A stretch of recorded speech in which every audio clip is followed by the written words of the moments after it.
Okay, we are top of the hour, Tyler. Yep, I'm just waiting for the song to end here, and then we will jump into it. Okay. Here for the Metaverse Mania, Zoom. So this could keep the students from distracting each other. Okay, welcome back, everybody. Happy Saturday edition for the hardcore tech news lovers. And let's see here. Dave. Okay, we're going to jump into the top big headlines here of the moment. We got a whole bunch of new faces I've not seen before with their hands up here. So we'll take them one at a time. I'm checking out the bios, and let's start with oh Jesus. Okay, no, that all changed. What happened here? That would be a good guess, Tyler. If we Hold had on. him. Jesus Christ, that would be amazing. Yeah. Yeah, he's into Bitcoin nowadays. Big into Bitcoin. Someone check and see if he's on Clubhouse. Okay, so let's do this. We'll go through the top news headlines. I got this, and then I've got all the popular tweets over the past 20 hours. And yeah, I'm caught up to the last 20 hours, believe it or not. Okay, Bloomberg tried to ruin me for speaking out on China reporting. Okay, spelling myths about... Okay, here we go. Okay, let's do it. Let's do this. Here we go. News story at this very moment. Happy Saturday. Hope everyone's having a fantastic weekend. And the biggest story at this very moment across the Twitter sphere, in terms of what people are tweeting about, the number of tweets and comments and likes and whatnot, is a story from Mac Rumors by someone named Joe Rosenthal, and the headline reads, Apple details its CSAM detection system, says it expects to set a match threshold of 30 known child abuse images before an iCloud account is flagged for mutual review. So you must have at least, does that mean to say you have to have at least 30 child abuse images before you're flagged? Is that what that means? Says it expects to set a match threshold of 30 known images. Apple today shared a document that provides a more detailed overview of the child safety features that it first announced last week, that everyone's just been going on and on and on and on about. And now a lot of people are tweeting about it, like Tim Sweeney from Epic, who's the CEO of Epic Games. He's jumping into this, responding to this article from Mac Rumors, where he says, no surprise, Apple has long made personal privacy part of its very DNA. Engineers choose to join Apple for less pay and a tougher work environment because they believe in product excellence and choose to serve on the front lines of privacy as a human right. And one step is so that's the big new headline, and where they are outlining, kind of detailing how it's all going to work. Well, they might as well, because we're all going to be downloading it in about 2 weeks. Apple said that the document aims to address the concerns and reiterates some details that surfaced earlier in an interview with Apple software engineer chief Craig Federighi. That was like 2 days ago, where he came out and tried to stop the whole campaign against it. And now they are saying that the system is designed so that a user need not trust Apple, any other single entity, or even any set of possibly colluding entities from the same sovereign jurisdiction, that is, under the control of the same government, to be confident that the system is functioning as advertised. This is achieved through several interlocking mechanisms, including the intrinsic auditability of a single software image distributing worldwide for execution on device, and a whole bunch of other legalese. So, yeah, I'm going to tweet that one out so you can read for yourself how Apple could be a little more clear about what it is all about. So that I'm going to tweet this out to the Tech News Twitter account at TNATW. And there it goes. and you can see it. And yeah, that story just continues to go and go and go. I don't think there's anything Apple can say that's going to get people to swallow what they're selling. But they're very good at controlling the narrative. So now people are going to be hyper focused on this. Fool me once, shame on me. Fool me 30 times, shame on you. So Tim, the CEO from Epic has another tweet on this one where he says the U.S. Constitution protects against arbitrary government search of one's home and personal effects. Data one stores privately and doesn't share is a personal effect. Apple backdooring iOS to examine personal iCloud data is a suspicious search of personal effects. That's the most reasonable argument I've heard thus far, and he's absolutely correct. If we lose freedom here, there is no place to escape to. This is the last stand on Earth. That's from the American perspective. He's unarguably correct on that. It's just like a safety deposit box, right? I mean, there's a certain level of expected privacy, like in that realm, right? I mean, are there certain things we can't store in a safety deposit box that legally we can't, but we do? I guess that's the question, right? And what can the legal system do about that? So I'm tweeting out Tim Sweeney, who's no fan of Apple. In fact, he's the biggest company, one of the biggest lawsuits Apple's ever had. In fact, one of the biggest lawsuit tech has ever had is Tim Sweeney, the CEO of Epic Games, versus Apple. And so understand he's no fan of Apple. In his tweet that I just twatted on Twitter is a 5-tweet thread where he says he's responding to the Reuters headline that says Apple's child protective features spark concern within Apple's own ranks. And then he says, no surprise that this whole child protection feature is sparking concern inside of Apple, because Apple has long made it personal privacy part of its very own DNA, and engineers choose to work at Apple for less pay and a tougher work environment because they believe in product excellence and choose to serve on the front lines of privacy as a human right. So that's why they're understandably upset at Apple, because they signed up because they believed in Apple's core mission of privacy with no asterisk. And now they've got this huge asterisk. And that's why you've got a whole bunch of people being like, that I am taking a lower pay and harder working conditions to work here because I believed in this mission, which is now fundamentally changed. And so he's making that point. And then he says on his tweet number 2 of the 5 in the thread is, the U.S. Constitution protects against arbitrary government searches of one's home and personal effects, and your device, your iPhones, is your personal effect. And then the tweet number 3 is, governments want this search capability, but many, including America, are constitutionally prohibited from it. Perhaps Apple thinks that if they give governments this massive surveillance gift at this critical time, regulators will look the other way on their antitrust abuses. That's exactly the conclusion we came to here, or at least that's what my point was it seems a little strange that Apple's doing this right now while the governments are deciding how harshly to punish them for antitrust. Yes, we made this argument this week. At least I did. And interesting to hear him say it too, because he's, in a huge lawsuit with them precisely on that issue.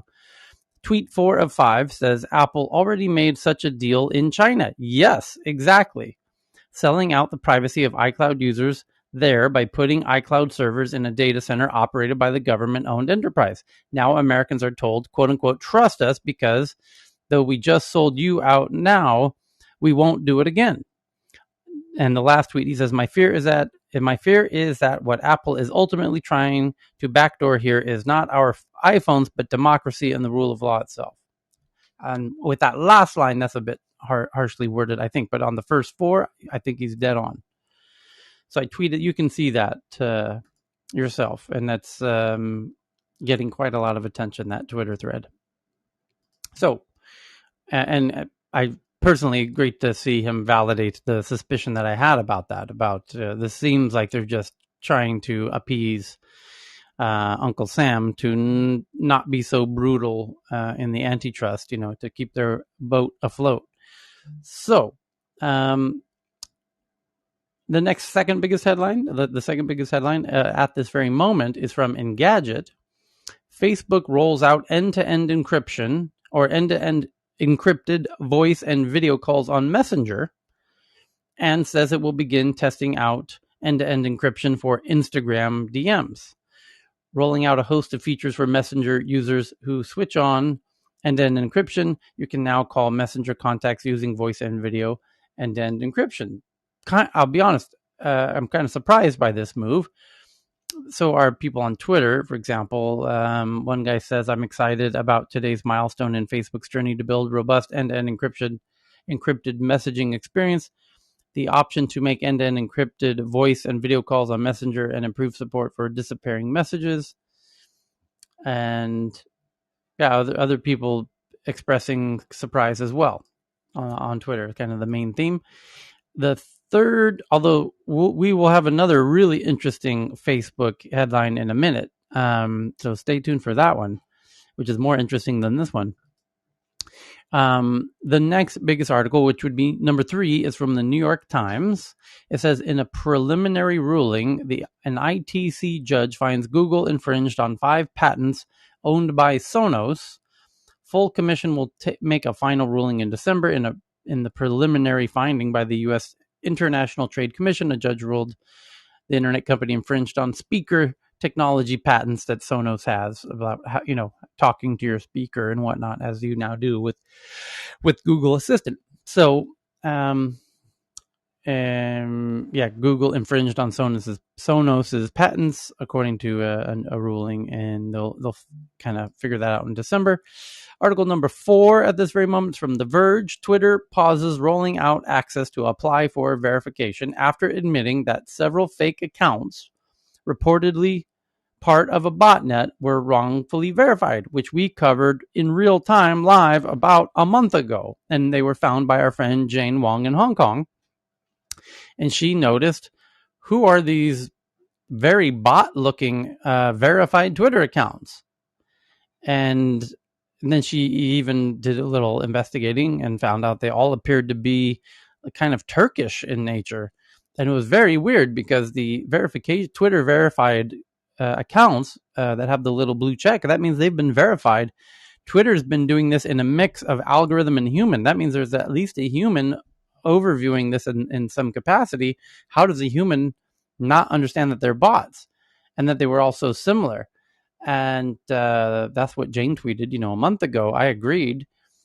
We talked about it here very briefly as we are right now, like when the headline came up.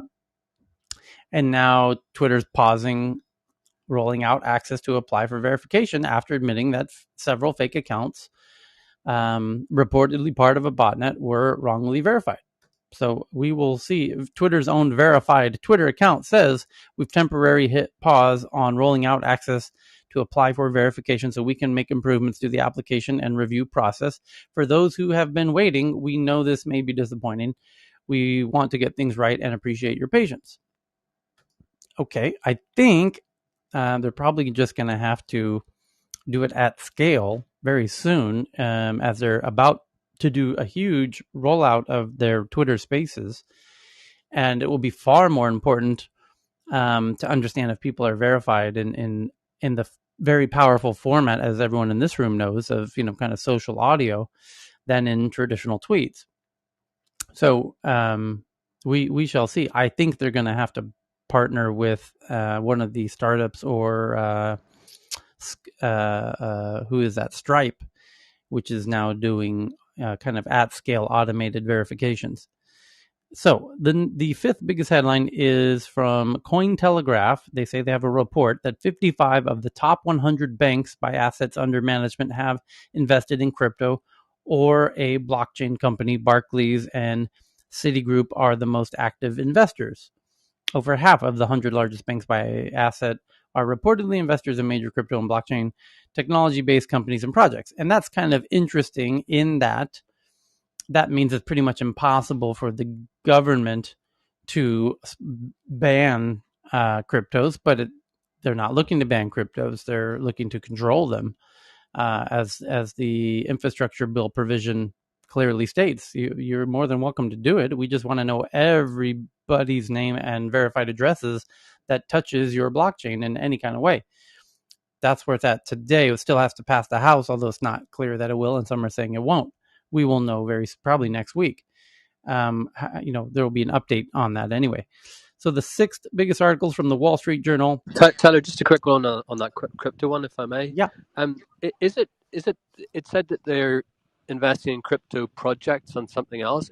It's not that they're like making their asset allocation, i.e., the things that they're earning interest, that customers would earn interest on, directly into crypto, or is it? I don't know. Do you know what I mean? Like, what would it be one thing to be like promoting the technology through the like helping those companies through investment, but it'd be another thing to like go right into it. Yeah, once they're invested, to what degree do they assist? Yeah. Yeah, exactly. Yeah, it's a great question. No, it's more rhetorical, like just a thought point, you know. No, it's a great point. We have to imagine if it depends on how heavily they're invested, of course. So what we shall see on that. I mean, now that's a kind of a fintechy article. Monica just did her brilliant moderation, as she's known for doing, of the fintech payments room. I overheard you, Monica, you getting very excited towards the end. So there was some headline that really surprised you, or what for you was kind of the best headline today in the fintech payments news? Maybe Monica's eating dinner. Cheryl, I think it was you who shared. No, Yeah. Tyler, I am here. Okay. The news that caught my attention was a couple of news items actually, but I'm trying to recall which one was the one where I got excited and it caught your attention. Yeah, it was towards the end, and I think Cheryl. Digital currency. Which one? I think Cheryl. Digital currency. The infographic. Oh yes, that one. So Tyler, Cheryl had shared this really amazing infographic. Anybody who's interested in just hearing or reading about the history of money and the fluctuations of the US dollar against milestones which have happened in the world, whether it is war or it is famine or whether it is a tectonic event of any nature, should see that infographic. That got me very excited. And the second was, of course, the Chime headline, where I knew that was one, and then there was a buy now pay later headline where we made a little bit of fun and had a little bit of fun at everybody's expense because of how this went viral in India with a very different context of a wedding. So that's why we were having fun on, I think, these three. Okay. And then while we've got you, it seemed like India had another 2 unicorns this week. I know of at least 2. And then President Modi came out, Prime Minister Modi came out saying that the unicorns are kind of symbolic of Indian image nationally, or something like that. Yeah. Yes, Tyler, we had 3 unicorns, one on Monday. And just when the news had settled down and the infographics had been released by all the news media publications, we had another on Tuesday, which was CoinDCX, which is a crypto exchange. Mm-hmm. And just when the news had settled in, we had an edutech startup, which became a unicorn on Thursday. So there were 3 startups. So now we are at number 23. And you're right about PM Modi as well. In fact, there is a huge investor forum which is right now running on fintech in India, which is being run by the government in the Invest India program, specifically trying to get more funding, but also try to raise the attention for innovation that is happening in India. So India really is a cynosure of all eyes, and we did cover a few headlines in the room that we just concluded, where fintech is getting about $2 billion of funding in H1 itself of this year. Okay. And Monica, you also mentioned, although there's this crypto unicorn this week, but you also did briefly mention about the India stance on cryptocurrency, right? Oh, yes. And also the Indian women are buying Bitcoin instead of gold. That's Oh, quite interesting. yes, Tyler. We actually, and Cheryl, you have an excellent memory. You're absolutely right. So, Tyler, this is also interesting because in India, there is a minister who's given a headline saying that he wants to protect Indians against digital assets or Bitcoin assets. And however, they want their own valued currency, which will be a digital currency, to definitely take shape. So, they are definitely warning against that danger, which is something that came as a little bit of a surprise, specifically against the backdrop of this Coin DCX story. And then Donna told us a story about how Indian women have started investing in crypto, and that number has risen by 1400%, I think.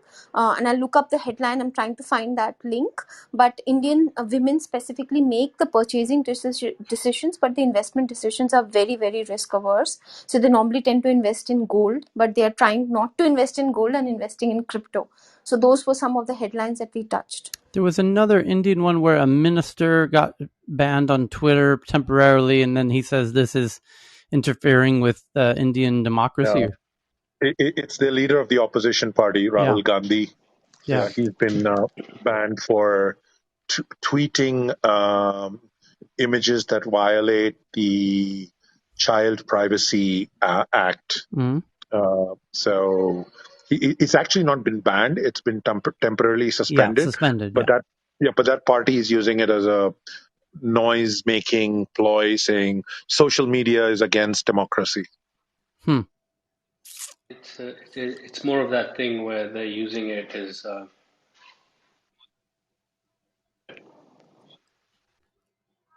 Okay. So the next biggest headline is we covered Twitter is pausing rolling out access to verifications, and then the report of the banks. The next one is from the Wall Street Journal.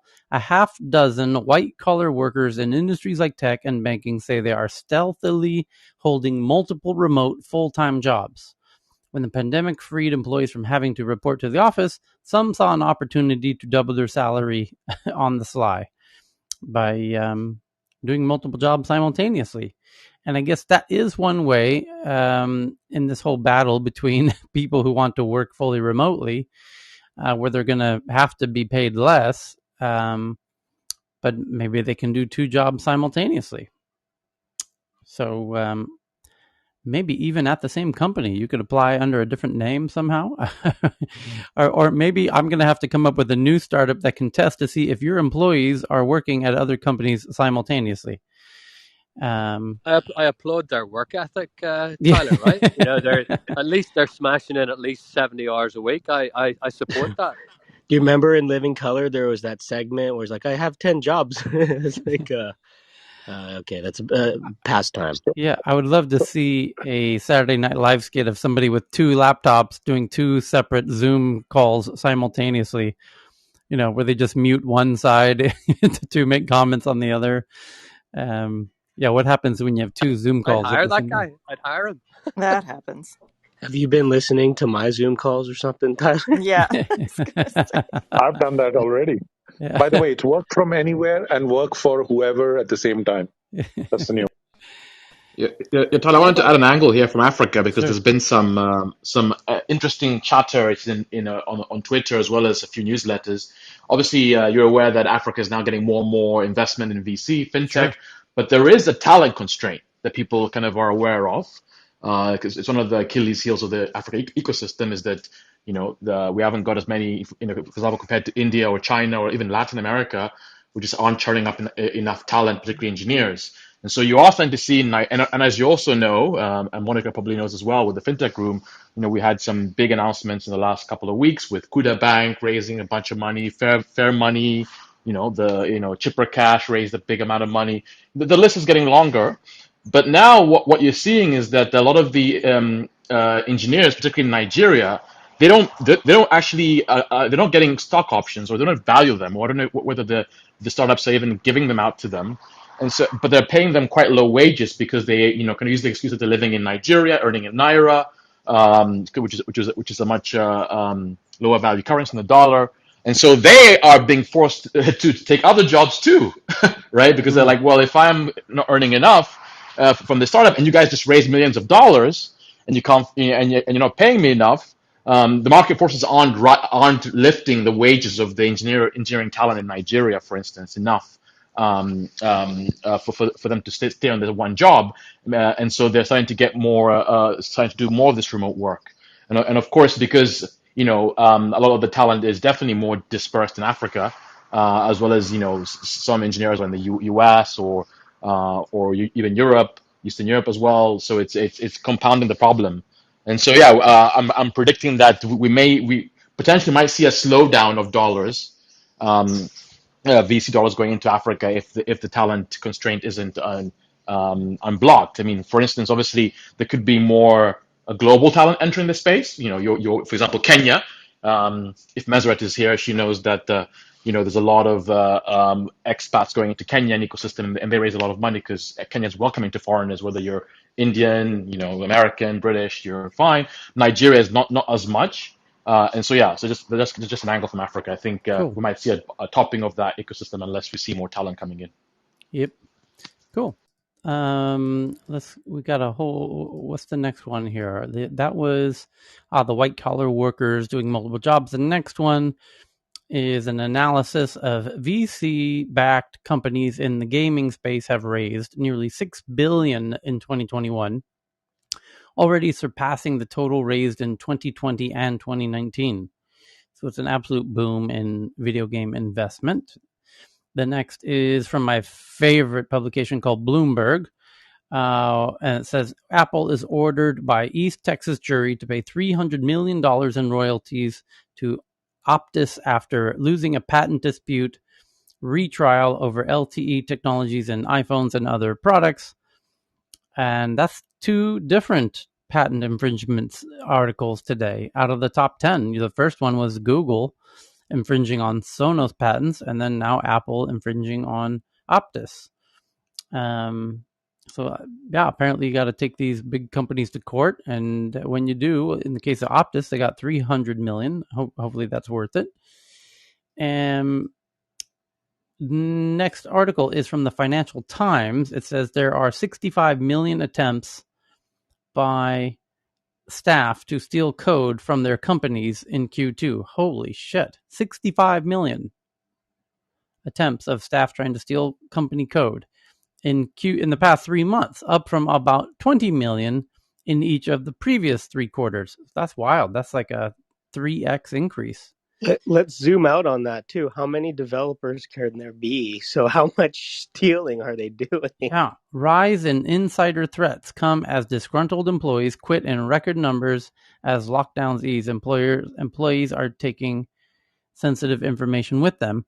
And now you know why Amazon, there was a headline a few days ago that Amazon's now turning on keyboard tracking and mouse tracking to know who's trying to log into parts of their systems. They can tell who you are based on how you use your keyboard. So it's key signatures done by a company in Sweden called Behaviosec, and this is great news for Behaviosec.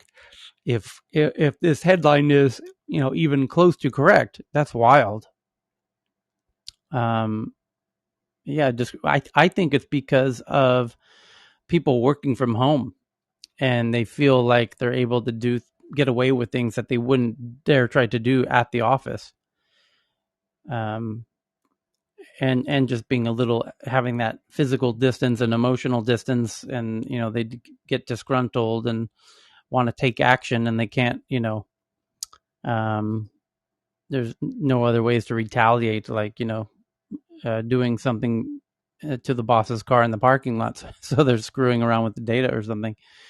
So a comment on that might be that usually, since I've been in the software development industry for quite a long time now, the thing is that to steal just a snippet of code, where should you use it? Right. Usually you need to have the whole archipelago of all the other services around it to be able to use it. It might be user-based data stuff, like client database.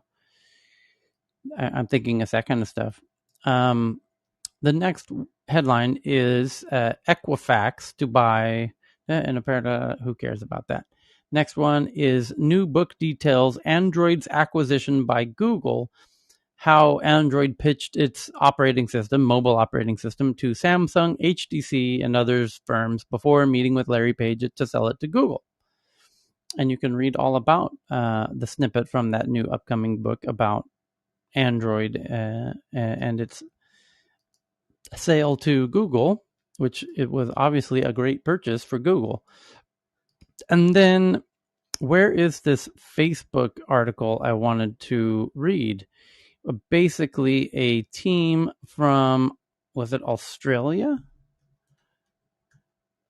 Let me see here. Hopefully I didn't lose it. I think I lost it. Berlin.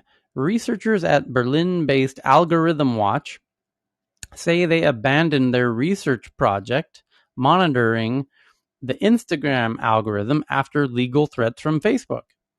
And this is obviously related to one of the biggest stories of this past week, which was that Facebook shut down this, algorithm deconstruction project from NYU, where they're trying to deconstruct just how the political ads work inside of Facebook in a very, that was a really wild drama that is still kind of underway, because it started with this NYU PhD candidate who is allowing people to install a browser extension knowingly to give access to their data to see what political ads they're being exposed to. And then the lab basically is trying to deconstruct who's seeing what ads and why and where and how. And Facebook shut off all the data, and claiming that the FTC, the Federal Trade Commission, had made some kind of ruling that prohibits them from allowing it, that Facebook would love to comply, but unfortunately the Uncle Sam is saying we can't do it. And then the FTC boss steps in and says, no, that's bullshit. You don't use our name as an excuse. There's nothing that we've told you that prohibits you from doing that. So that's bullshit.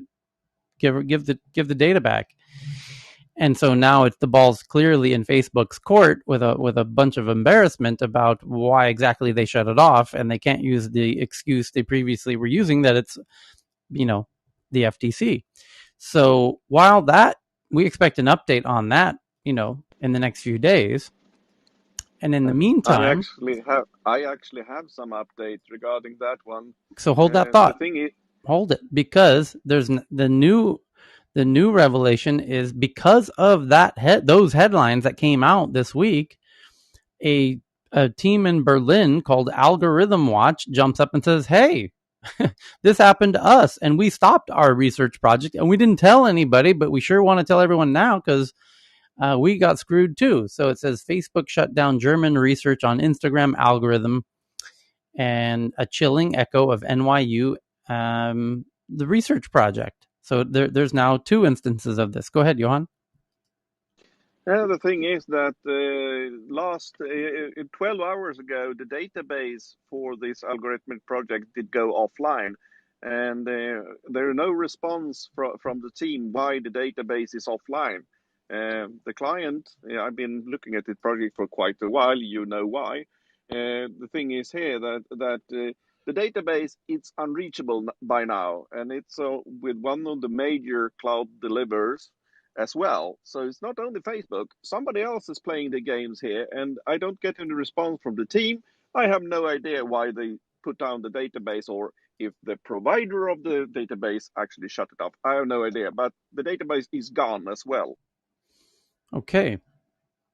So the article about the Berlin team now says, researchers at Algorithm Watch say they were forced to abandon their research project monitoring the Instagram algorithm after legal threats from Facebook. The Berlin-based project went public with the conflict in a post published Friday morning, citing the platform's recent ban of the NYU Ad Observatory.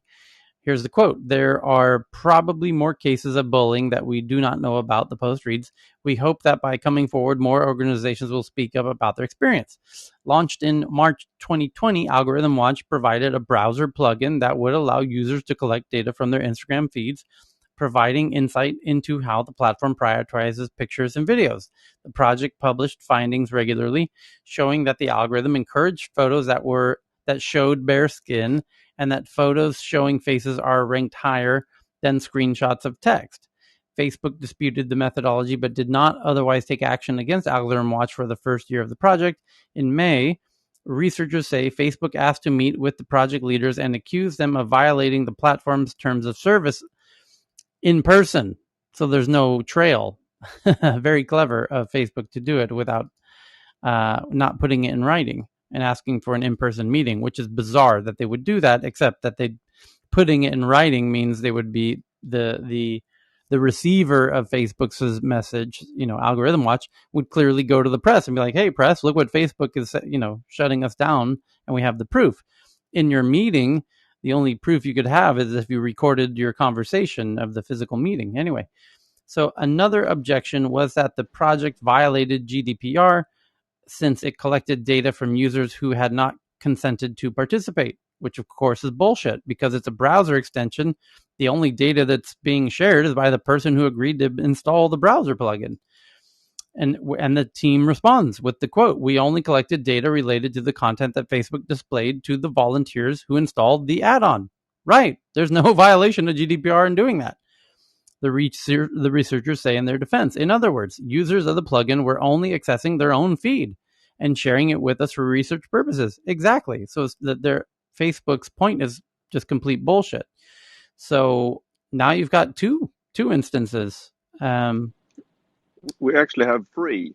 The third one is that a couple of months ago, do you remember that there was an advert that actually used this targeting data to display that, okay, if you would have been using our, I think it was a VPN services, you wouldn't be providing all these data that are publicly available. It was a directed ad at you as Tyler Crowell. You are 44 years old, live in Thailand, and blah, blah, blah. All that information.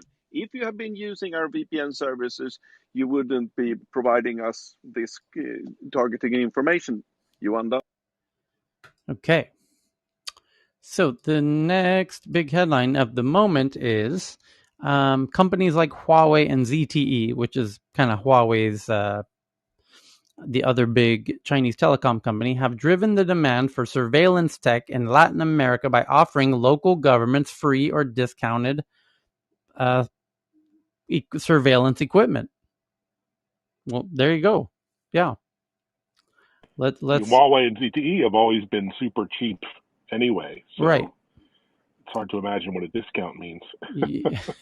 And they will also be surveillancing the surveillancers with their equipment. Yeah, it says from major surveillance firms are gifting tools to find a foothold in Latin America, from Brazil to Argentina.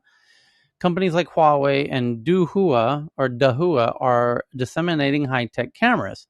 A new report by the digital rights organization called Access Now is the first comprehensive look at how foreign companies, mainly from China and Israel, have driven increased demand for surveillance technology in Latin America over the past decade, including by offering equipment and software at discounted prices or sometimes giving it away for free.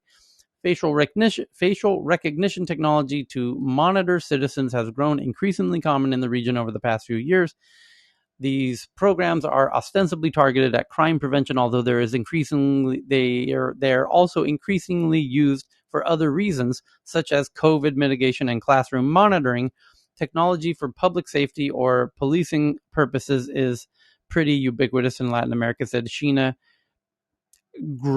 Greetens, a professor at the University of Texas at Austin who studies Chinese surveillance exports.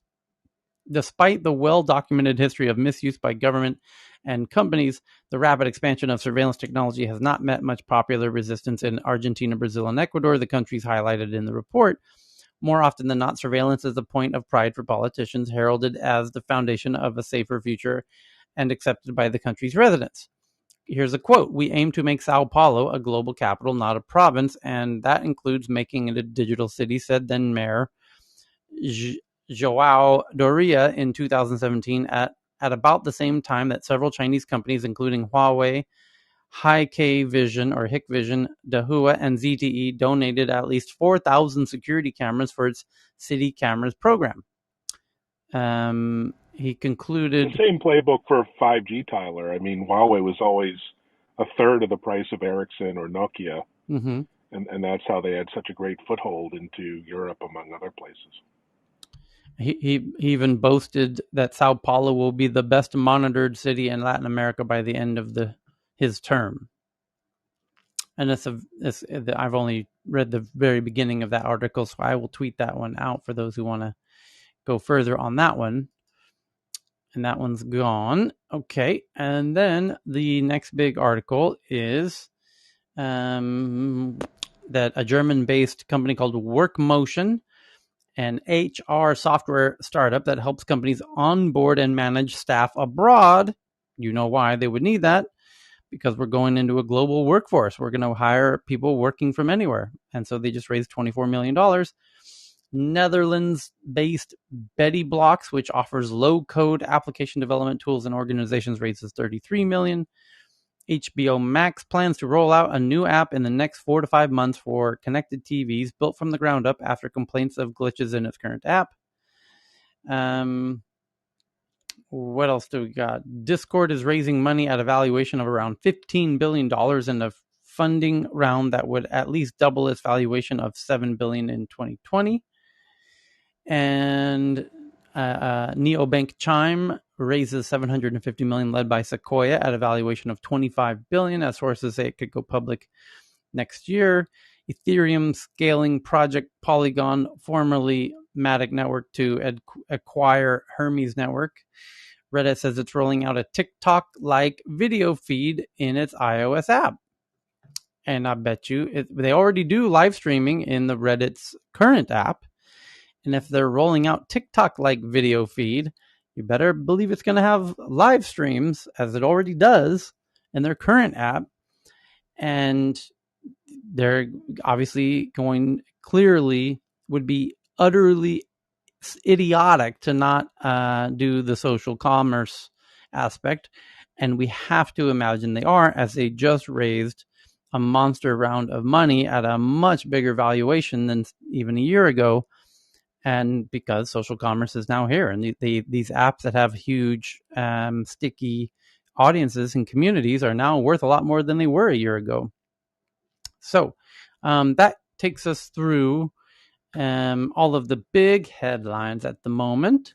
But here's all of the fun headlines. And before I go into the fun ones that people have been tweeting in over the past 24 hours, anyone have one in particular they want to make sure that we jump into? If you're on stage or if you're in the audience and you think you have one that you want to make sure we get to, feel free to raise your hand and jump up and let us know the best article you've seen in the past 24 hours, and we would love to hear it. But I've cherry picked out all the best ones I've seen on Twitter. Go ahead, Dave.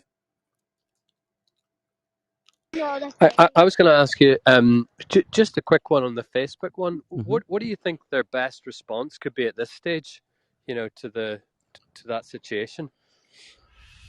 Oh, about that other outfit coming out. I don't know. Yeah, it's sticky, isn't it? There's nothing they can say now.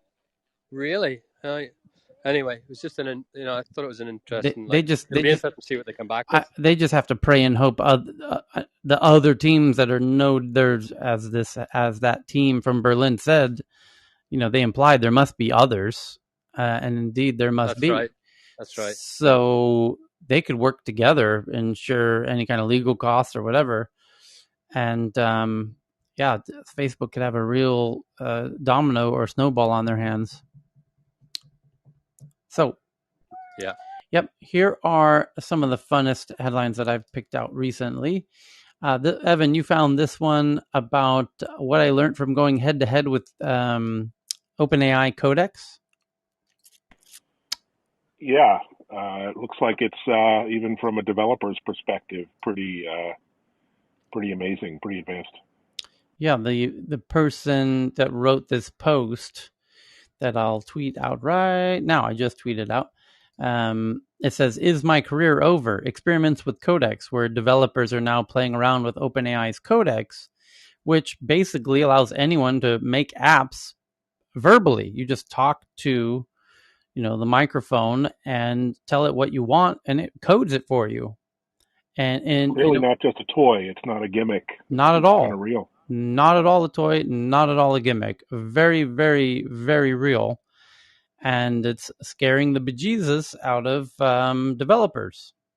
And the article that Evan found that I just retweeted it's an incredibly thorough, incredibly well written post where they test all kinds of different things to really put it through its paces to really get a measure for how worried should developers be about being disrupted by OpenAI Codex. And the conclusion is, there's plenty of cause for concern here.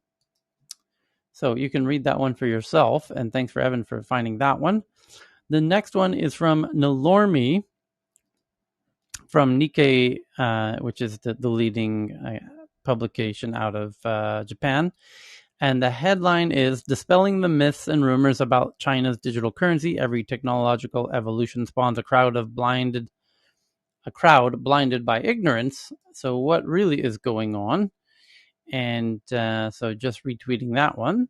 And thank you for that one, Nalormi. The next one is from the South China Morning Post from Bibi, who usually joins us in the audience, about Huawei's CFO, who's still in Canada, being held there, and America is asking for that Huawei CFO to be extradited to the U.S., and that's trials underway. And now the headline from China, the South China Morning Post, says that the Canadian government lawyer says that Huawei's executive, the CFO, Meng, caused HSBC, one of the biggest banks in the world, really, but is based out of Hong Kong, that this executive from Huawei caused HSBC to suffer deprivation by lying about Huawei's business in Iran and exposing HSBC to potential risk for Meng's extradition coincides with China's conviction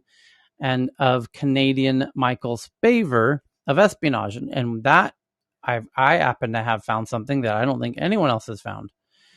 This is truly wild. So at the same time that this trial is going underway to see if Canada is going to hand over Huawei's CFO to America, which if they do, she's likely to go to jail for the rest of her life. That's just kind of how America works.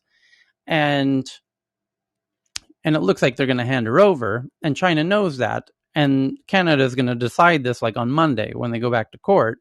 But that's looking like what's going to happen. So in the past 24 hours, a Canadian man living in China for a very long time, like a decade, named Michael Spavor, was arrested 3 years ago with no charges. And he's been sitting in a jail cell for 3 years. And now they announced 24 hours ago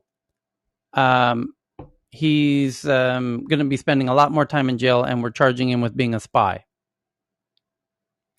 And now what I have, and I'm tweeting out right now, is a video that just came out yesterday of one of his friends in China who's known him for very many years saying he's not a spy. And and here's video of him. You can watch video of Michael Spavor having dinner, talking with his friend, and being a very nice guy, and what he's all about and what he is. And this video was made before he was ever arrested by the Chinese. And this video is like, hey, check out this guy Michael, fantastic guy, totally teaching us about this part of China where he lives. He loves this town in China where he lives. He's helping the businesses in the town where he lives. The businesses in that town appreciate him. On and on and on and on and on. Check out the video. Decide for yourself if you think this guy is a spy or not. Yeah. I think this guy has a new job too. He could become Wilson Edwards, the Swiss gentleman they're looking for. That's another headline related to this crazy drama this week. Although changing gears a little bit, there was an investigation, obviously around the WHO, World Health Organization, did a bit of a probe into the Wuhan lab, a year ago or so, and they concluded nothing to see here. And then it was revealed that the leading British investigator on that team had financial ties to the Wuhan lab. So that caused the call for a new probe to be done without people that don't have a conflict of interest or any kind of economic interest or ties to the lab. Okay, makes sense. However, that probe is now kind of just ended about 24 hours ago, and the investigators, one of whom was Danish, as soon as it was abruptly concluded, is now coming out publicly saying this was all a sham. China forced us to agree to the terms under which they would allow us to do this second probe is only if we agreed we wouldn't find anything worth finding, and concluded there's no need for further investigations. Preemptively, that was part of the agreement before they let us do this second probe. And they were not helpful in any way of helping us find anything that we were hoping to find. And, oh, by the way, we do think it came from the fucking lab, by the way. That is our new conclusion. Go fuck yourself. Telling us we can't come up with our own conclusions. That was his conclusion at the end. So, and by the way, we need, and their other outcry is, we need to have an international uprising and reconsider if China should even be part of the WHO. That's their actual conclusion, despite the fact that they signed a contract saying that they would do this probe, only to say, no, nothing to find here. So while that's happening, literally the day before, so that was 24 hours ago, 48 hours ago, China was filled with headlines from its biggest publications, China Daily, The People's Voice, Xinhua, were all putting out this story of what's this fake person's name? Wilson something? Chris? Edwards, I think. Wilson Edwards. Wilson Edwards. The Swiss guy? Yeah. So all of the Chinese publications are saying, well, there's Wilson Edwards, a Swiss biologist, is saying, and they quote him as saying, America is trying to, doing this second probe for illegitimate reasons to deflect from the fact that they are actually the source of COVID. And so then the Swiss, are very organized people, as Florian well knows, as anyone who's ever been to Switzerland knows. Switzerland is impeccably organized. It's not like most countries where they don't have a database of every person up to Japan does as well, by the way. But Switzerland is insanely organized country in terms of, keeping track of things. Their trains are impeccably on time, as everyone knows. They make the best watches on the planet. That's not a coincidence. And so when this quote unquote Swiss biologist with a non-Swiss name, mind you, that led the Swiss authorities to investigate who is this Swiss biologist, of which they realized not only is there not a Swiss biologist with the name of, what was it again? Wilson something? Cheryl? Edwards. Wilson Edwards. Not only is there no Swiss biologists named Wilson Edwards, there's no Swiss citizens ever, alive or deceased, with that name. So this is fake. I guess there aren't going to be any Swiss watch sales in China next year. Watch sales. Yeah, ask the Australians. The entire Australian wine industry got banned from China just because Australia said we should have a second probe. So, yeah. Bye-bye to the Swiss watch industry in China. Not like they weren't copying it all already. But the fact that this was a completely made-up individual and Switzerland had to come out and be like, you made that person up. That person doesn't exist. And their own embassy in Beijing, the Swiss embassy of Beijing, put on their verified Twitter account, we are looking for this individual who doesn't exist. And if you happen to know this mysterious fake person, please contact us because we would love to talk with them. And just kind of making a joke of all of it. So yeah, that's another evolving story, which we'll see how that shakes out. But back to the interesting headlines of the moment. We'll find out also probably on Monday what happens to this Huawei's CFO. And by the way, it wasn't only that Michael, that the Canadian citizen who's now been essentially imprisoned for espionage, which seems like total bullshit. Again, watch the video I just tweeted out from his friend, which includes a lot of video of him. But there was another Canadian citizen in China that was also arrested and imprisoned. So it's interesting coincidence of the timing of those arrests, to say the least. Go ahead, Chris. Oh, I'm so sorry I was on mic. I'm reading more into this Wilson Edwards thing, and it's just more hilarious as the minute by the minute. I'm sorry. It's comical. Anyway, if it wasn't, so, impactful on this whole thing.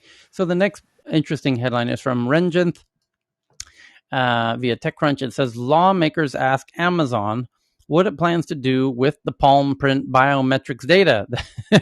And that was a headline we found about 2 weeks ago, that Amazon's going to, first, there was two headlines. One about 3 weeks ago, that Amazon is going to use palm print detection to identify people at Whole Foods, because they bought Whole Foods a few years ago, a big supermarket in America. And when you check out, you can pay with your palm. Okay. And then there was another headline about 2 weeks ago that Amazon's now going to pay, what was it? Some amount of money, $20, $50, something like that, for you to scan your palm. And now there's a new headline that lawmakers are asking Amazon what it plans to do with the palm print biometric data. A group of senators sent new Amazon CEO Andy Jassy a letter on Friday pressing the company for more information about how it scans and stores computer palm data. And in the new letter, Senators Amy Klobuchar, at it again, Amy, goddamn, I love this woman, and Anna Marie, who happens to have Senator Amy Klobuchar as an advisor in her company, Anna Marie, who's on stage here, has sent a request to join us here in Tech News Around the World. And that would be truly phenomenal, because Amy Klobuchar, besides being a presidential candidate in the previous election, is, I have to imagine, high on the list of presidential candidates for the Democratic Party for the next election, assuming Joe Biden doesn't rerun. And she also is very likely to win that if she is a presidential candidate in that election. She scored Tyler. Yes. I just want it for the record. She's not an advisor to my company. Oh, sorry. She's our congressional sponsor to my foundation, my 501c3 okay, thank foundation. you for the clarity. Yeah, just to clarify, just want to make sure it's on the record. Okay. Yeah, thank you. Still a big congratulations. That's awesome. Yeah. So anyway, Amy is doing God's work on Capitol Hill, as she's one of the few people there who actually understands what the fuck's going on with data and the importance of data and the value of data. So it's not a surprise to see her name as part of this. So it says Amazon's expansion of biometric data collection through Amazon One raises serious questions about Amazon's plans for this data and its respect for user privacy, including about how Amazon may use the data for advertising and tracking purposes, the senators wrote in a letter embedded below. The lawmakers also requested information on how many people have enrolled in Amazon One to date, how Amazon will secure the sensitive data, and if the company has ever paired the palm prints with facial recognition data it collects elsewhere. Genius question that only a geek would think to ask.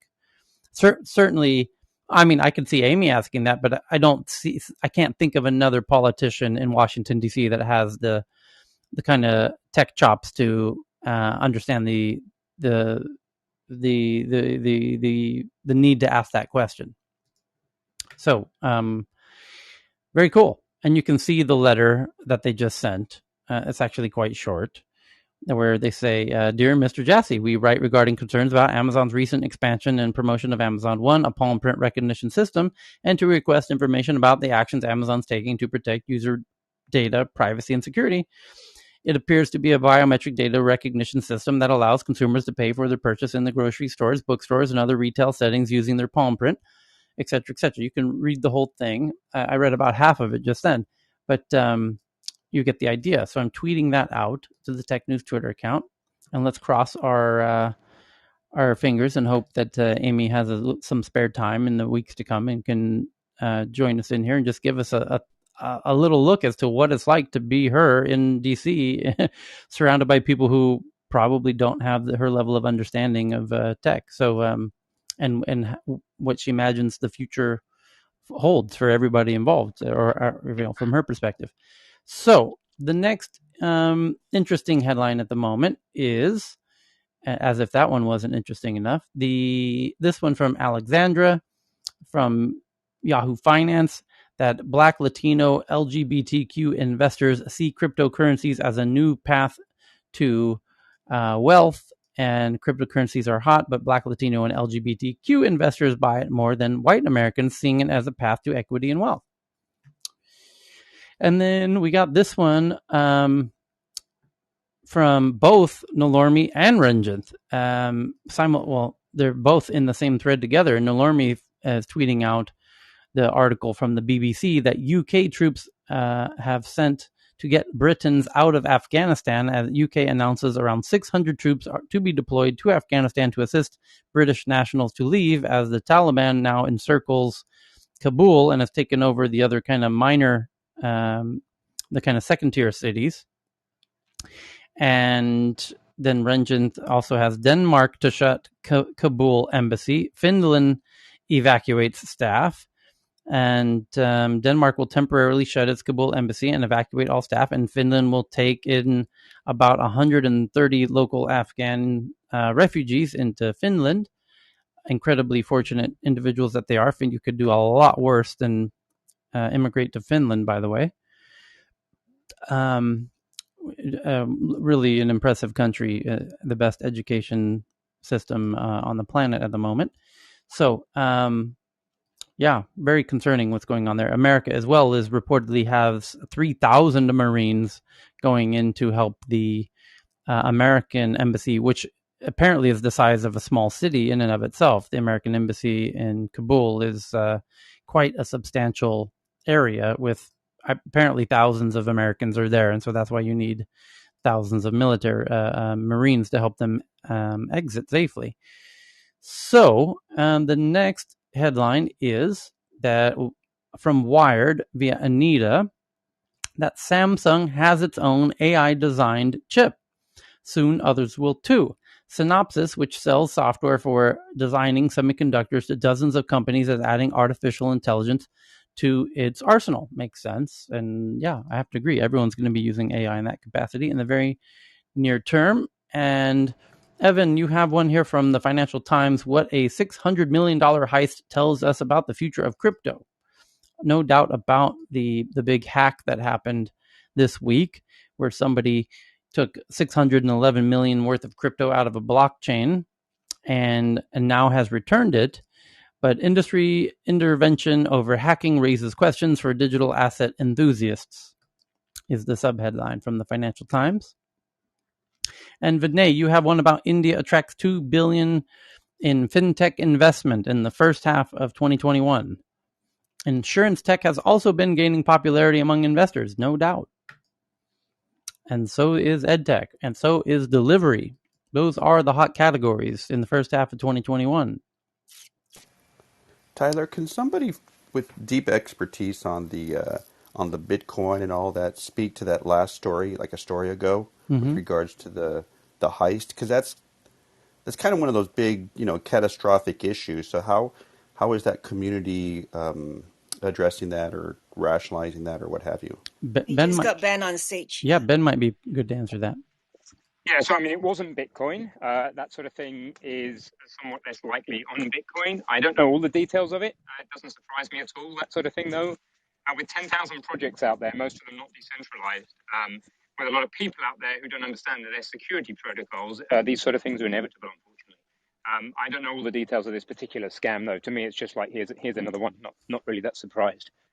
So, yeah. Okay, that helps a lot because in tech, generally speaking, very few projects and companies are properly secure. So it's another kind of issue within the blockchain and crypto. Thank you, Ben. That helps me kind of compartmentalize, right? I think Corey. Yeah, that's a way of looking at it. Exactly. Be a good one for a deep dive in another session to look into exactly what did happen there once the dust has settled, and then to look at how wide it would happen on other blockchains. Yeah, Corey just joined on stage. I think banks get hacked all the time, right? I mean, it's not like this every enterprise or institution kind of gets hacked now. So I'm not sure it's I can give you the unique cheat to them. version. Go ahead, Corey.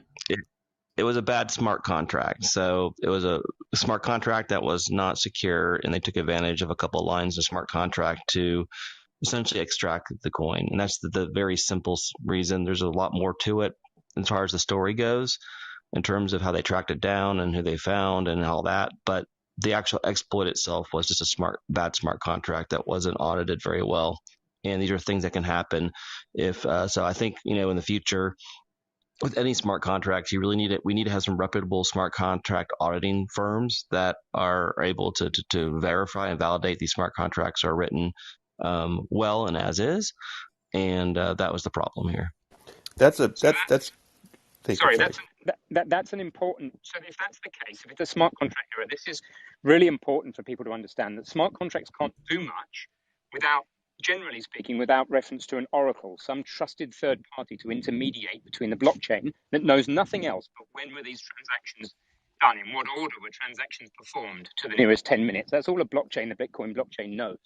If you then try and use smart contracts, you're often trying to intermediate with a third party, with third-party data. And therefore, you need to trust that third party to put the data on and off the blockchain correctly. And this is a fundamental problem. It's called the oracle problem. It's more than a problem. It's a paradox. It's a flaw. And it's a flaw with a lot of the whole smart contract world. And the other thing to say is there's a very good reason Bitcoin has very basic smart contracts that aren't what we call Turing complete. They're not general programming language. They're very stripped down, intentionally by design. Because as a base layer protocol, you don't want that. It would be a bit like having TCP IP on the internet, whose sole job is to break up bits of data and then rejoin it together at the other end. It'd be like saying, hey, I've got a plan. Let's put programming language into TCP IP. Why? Put it on the next layer up and the next layer after that.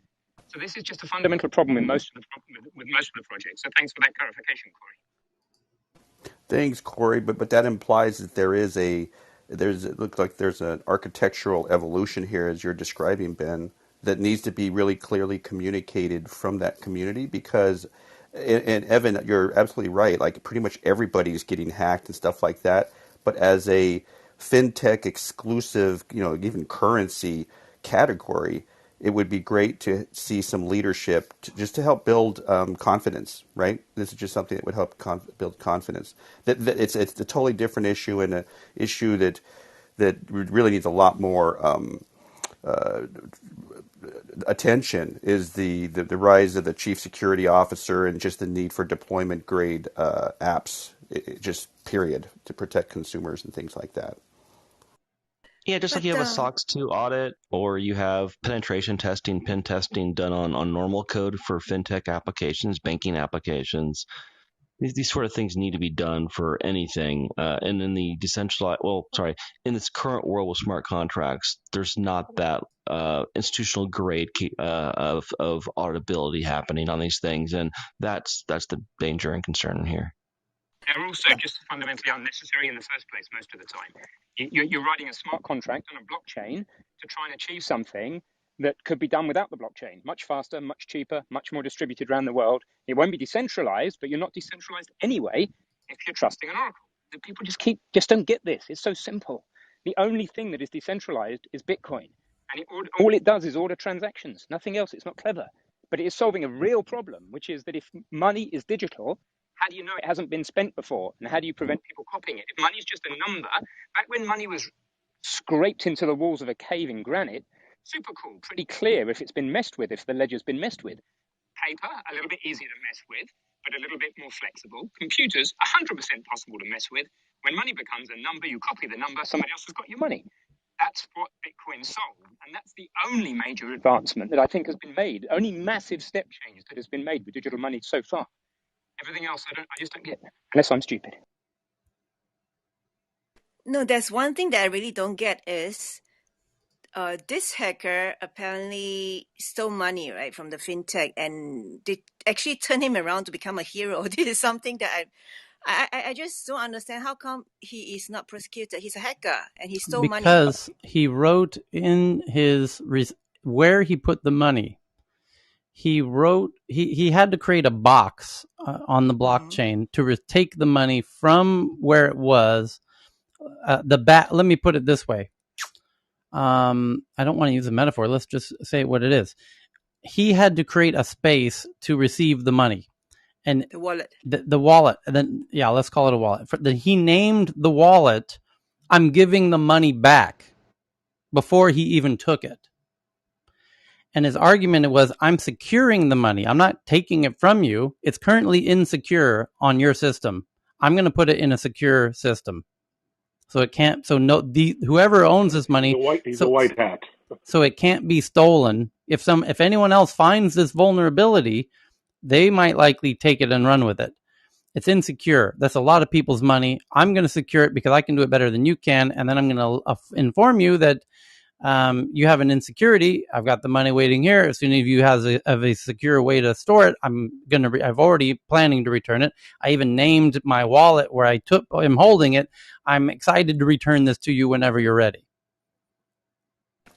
Exactly. There's a lot of white hats out there that will inform companies of vulnerabilities, and if they don't solve them within a reasonable period of time, so Cheryl, here's how it might help. Imagine a bank had an actual hole in the side of the building in the back, and if you drove to the back of the bank, there's a huge hole in the back, and somebody had blown off there's a big hole enough for someone to climb into, and if you poked your head in there, you would see about $1 billion in cash. Now, if you happen to have an actual car, an armorized tank of a vault of a car with you in the back of the bank. Now, should you just drive away in your car and wait for somebody to come by and see that hole and climb in it and take that money out, or take that money, put it in your tank of a secured car, and then phone the bank and say, "Hey, your funds were insecure. I just secured it. Let me know when you have a secured way to return it, and I will return it." I'll call the I love police. that. I will call the police. No, I'll call the police and watch it. Make sure the police come, and then before I leave. That's what you would do in a physical in the physical world, Right. but try calling 911 and say, "Hey, 911, I found a vulnerability on a website." They won't have a fucking clue what you're talking about. No, so the thing is, there's no police in this Correct. decentralized. There is no That's police why in you this need world. Robin Hodl. And to build on that analogy, Tyler, that's a perfect analogy to build on the difference between white, grey, and black hat hackers, right? So your white hat hacker sitting in the car park will do what Cheryl says. She's white hat. She's going to go, "Hey, there's a hole in your back of your bank," and the bank may or may not do anything about it. They may or may not take you seriously. They may not decide it's Ben, you're in and out your audio. Oh, Can sorry. you Hang do on. something? Be better now. Yeah. There you go. So yeah, if you're a white hat, you'll do what you're doing, Cheryl. That's me going around the garden on my new electric unicycle. If you're a white hat, you'll do what Cheryl says, and you'll just ring the bank and say, "Hey, there's a hole in the bank," and they might take you seriously. They might not. They might do something about it. They might not. A grey hat will grab the money, hold it, and say, "I'll give it back when you sort your shit out." And a black hat will take it and bugger off, basically. So cool analogy, Tyler. But Ben, your metaphor to fully throw that on that metaphor is you're suggesting or you're stating the fact, which is some of those banks are built in a way that it's not about somebody blowing a hole in the side. Some of them are architecturally built with doors that only some people can see, and then they finally come up and they test it. They try to kick the door and it kicks open, but they're architecturally designed in a way that doesn't, there's not a solid wall to protect it all the way around. And it just takes a matter of time before some of this expertise kind of, hey, there's a freaking door there.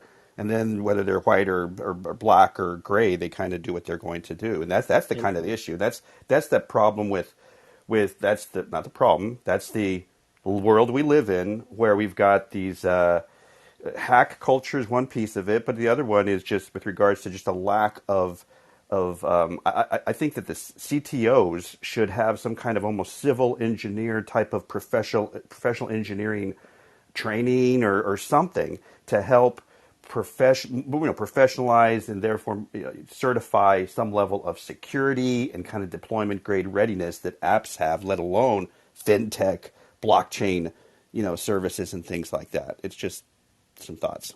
And then the main reason why you would do this with such a high profile is you don't even know if you can trust the internal parties. Who wrote the code? Who wrote that? Did they deliberately leave it? Is it ineptitude or was it criminal?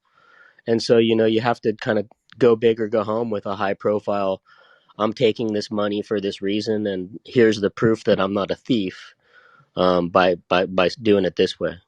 Holy crap! That's a whole other thing about this whole app economy. I've got a little tiny, or a lengthy, rather, privacy, in terms of service kind of contract that this little app is proposing, and I go to their website and stuff like that. That's another spot on observation, Chris.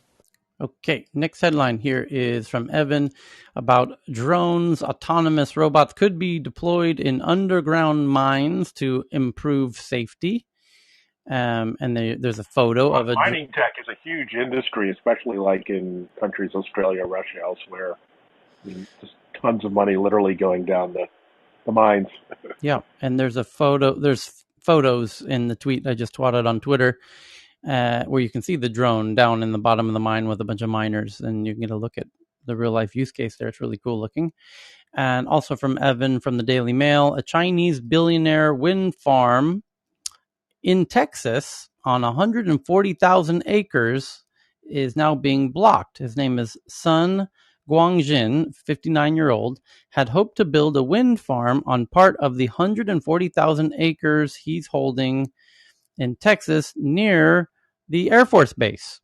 And for some reason, they're not letting him, this Chinese individual, open a wind farm next to the Air Force Base. So it's being blocked. And then Sonos, who we mentioned earlier, which Google is infringing on 5 of their patents, Sonos is considering its own voice assistant. Here's what we know. Sonos is exploring the potential of its own voice assistant, offering an alternative to Amazon Alexa and Google Assistant, with one big advantage, which you have to check the article to find out what that is. And then here's I expect every gadget to need its own voice personality, Tyler. So it's not just Sonos, but every big tech brand will want its own sort of unique, differentiated voice. I think they're going to let and ultimately they're going to let the user pick the voice, and you're going to have celebrities monetize, like Snoop Dogg's going to make a killing by using his voice, to talk with as your assistant. And I want the Snoop Dogg voice, or the Samuel L. Jackson. That would be good too. The Tyler voice, or the Morgan Freeman would be good. Daimler and Bosch, which is Mercedes-Benz and the kind of the parts maker of a lot of German cars, which is Bosch. So Daimler and Bosch give up on their robo-taxi dreams, is the headline. Daimler and Bosch are giving up on their robo-taxi partnership, a joint project called Athena. Kind of a bit of a surprising headline. Self-driving cars are really hard. Yeah. The next one is from the BBC, from Evan. It says, related to COVID, record your cough to help improve detection, says the UK government. The government wants people to send in samples of themselves breathing, coughing, and reading aloud. And that relates to another article I saw just a minute ago, that there's now an iPhone app claiming to be able to give you a COVID test just by listening to you cough in an iPhone app. Let me find it real quick, because I've got about 50 other tabs open. They've done clinical trials. This thing really works. Yeah. I'm not sure why it's not being used more widely, but it's there. AIs can, similar to Shazam, how Shazam can pick out any song after 1 second out of a billion songs. It can also tell, after listening to hundreds of thousands of coughs, and you tell it which one has COVID and which doesn't, it can start to understand the difference between a COVID cough and a non-COVID cough. And now there you have a COVID test just by an iPhone app that can listen to coughs. So, or at least, the question is, how accurate are they? Yeah, really fascinating. And then this one also from Evan. What an interesting question this is. As the kind of robots are taking off and companion AIs are booming. And in fact, our friend Jean-Francois, who usually joins us each day on stage, has one such robotic companion company. And there's several, and they're booming. And the question is, How long before people start having sex with robots, and how should lawmakers respond? It's a sticky situation. It's a what? It's a sticky situation. So Tyler, I already know what's going to happen. They're going to ban robot sex in China first. That's right, No, Chris. because of the population, Yeah, of right? course Like I they're know. literally going to explicitly come out and say it, like no robot sex, period. Because it's all about the babies. Advancements in technology have resulted in the design of hyper-realistic Wi-Fi connected programmable sex robots that can mimic human responses. But what do these developments mean for how we regulate interactions with sex bots in the future? Especially if it's, has super intelligence and everything else. Allow marriage. I wonder if they'll allow registered marriages for them. In Japan, they already allow register. Yeah, in Japan they do. Yeah, in a new article in the Bulletin, the Law Society, Flinders University Law Research analyzed the factors Australian lawmakers have to consider. Not just Australian, pretty much every country have to consider when they weigh up whether it should be legal to import, own, and use sex bots that resemble human adults. Critics argue sex robots objectify women. Well, what about homosexual men? Wouldn't it objectify men, and vice versa? Wouldn't what about women who have sex robot men? It would objectify men equally, wouldn't it? So anyway, this clearly sexist author says it would objectify women and increase the risk of sexual violence by desensitizing people to the way they treat living beings. There you go. You've degendered the second sentence. Let's try degendering both sentences. So some robots can even be programmed to reject a user's sexual advances, which mimic a refusal of consent, which is a key element of proving sexual offenses in Australia, which then begs the question of robot rape. On the other hand, advocates claim benefits of sex robots can include empowering older Australians and people with disabilities, addressing sexual-related anxiety, treating dysfunctions, promoting safe sex, and creating a safe place for people who feel insecure about their sexual orientation. A recent study in the therapeutics benefits of sex robots found that the top 3 suggestions for the use of robots were for patients with social anxiety, that was 50%, people who do not have a partner but still want a sex life without resorting to fleeting acquaintances or prostitution, 50%, and premature ejaculation, 47%, for a grand total of 147%. So I guess you could have more, you could select more than one option. According to sex therapists, Maddie McCarthy, now an associate at the law firm LK, recently completed her honors research into this topic with the College of Business, Government and Law. She says advances in technology, coupled with increasing demand of public concern, means Australian lawmakers are likely to be confronted with calls for the regulation of sex robots in the near future. Here's the quote: legislators will have to balance competing and complex individual and public interests, which pose new ethical, regulatory, and legal challenges because of advancements in technology. While no Australian legislation currently regulates or prohibits sexual intercourse with robots, there are regulations on childlike sex dolls, which have been addressed by the Commonwealth. These statutory provisions may guide any future laws on the use of adult sex robots, but there are new factors which have to be considered. Even if sex robots are prohibited in Australia, it's likely that the courts may consider such offenses to be less objectively serious than sexual offenses against humans. Well, geez, I would hope so. And sentences may be more likely to fall at the lower end of the penalty range, even where maximum penalties are equivalent. For example, courts have consistently imposed lower end sentences for childlike sex doll offenses despite the maximum penalty range of 10 to 15 years. Whew. I've got to say, Tyler, EdTech, FinTech, now it's sex tech. Yeah, that's not a new thing. I've had that topic at my conferences for years, actually. Decades. One of my Humphrey policy fellows, colleagues, this was probably 2 years ago, she did a joint paper on this very subject, and she went very deep. I'm glad you mentioned that part in the middle. No pun intended, right? Yes, exactly. Okay. They didn't use the word a sort of sexual or sex equity, but she did in her paper because that was a lot about, as much as you rate harms versus benefits of anything, right?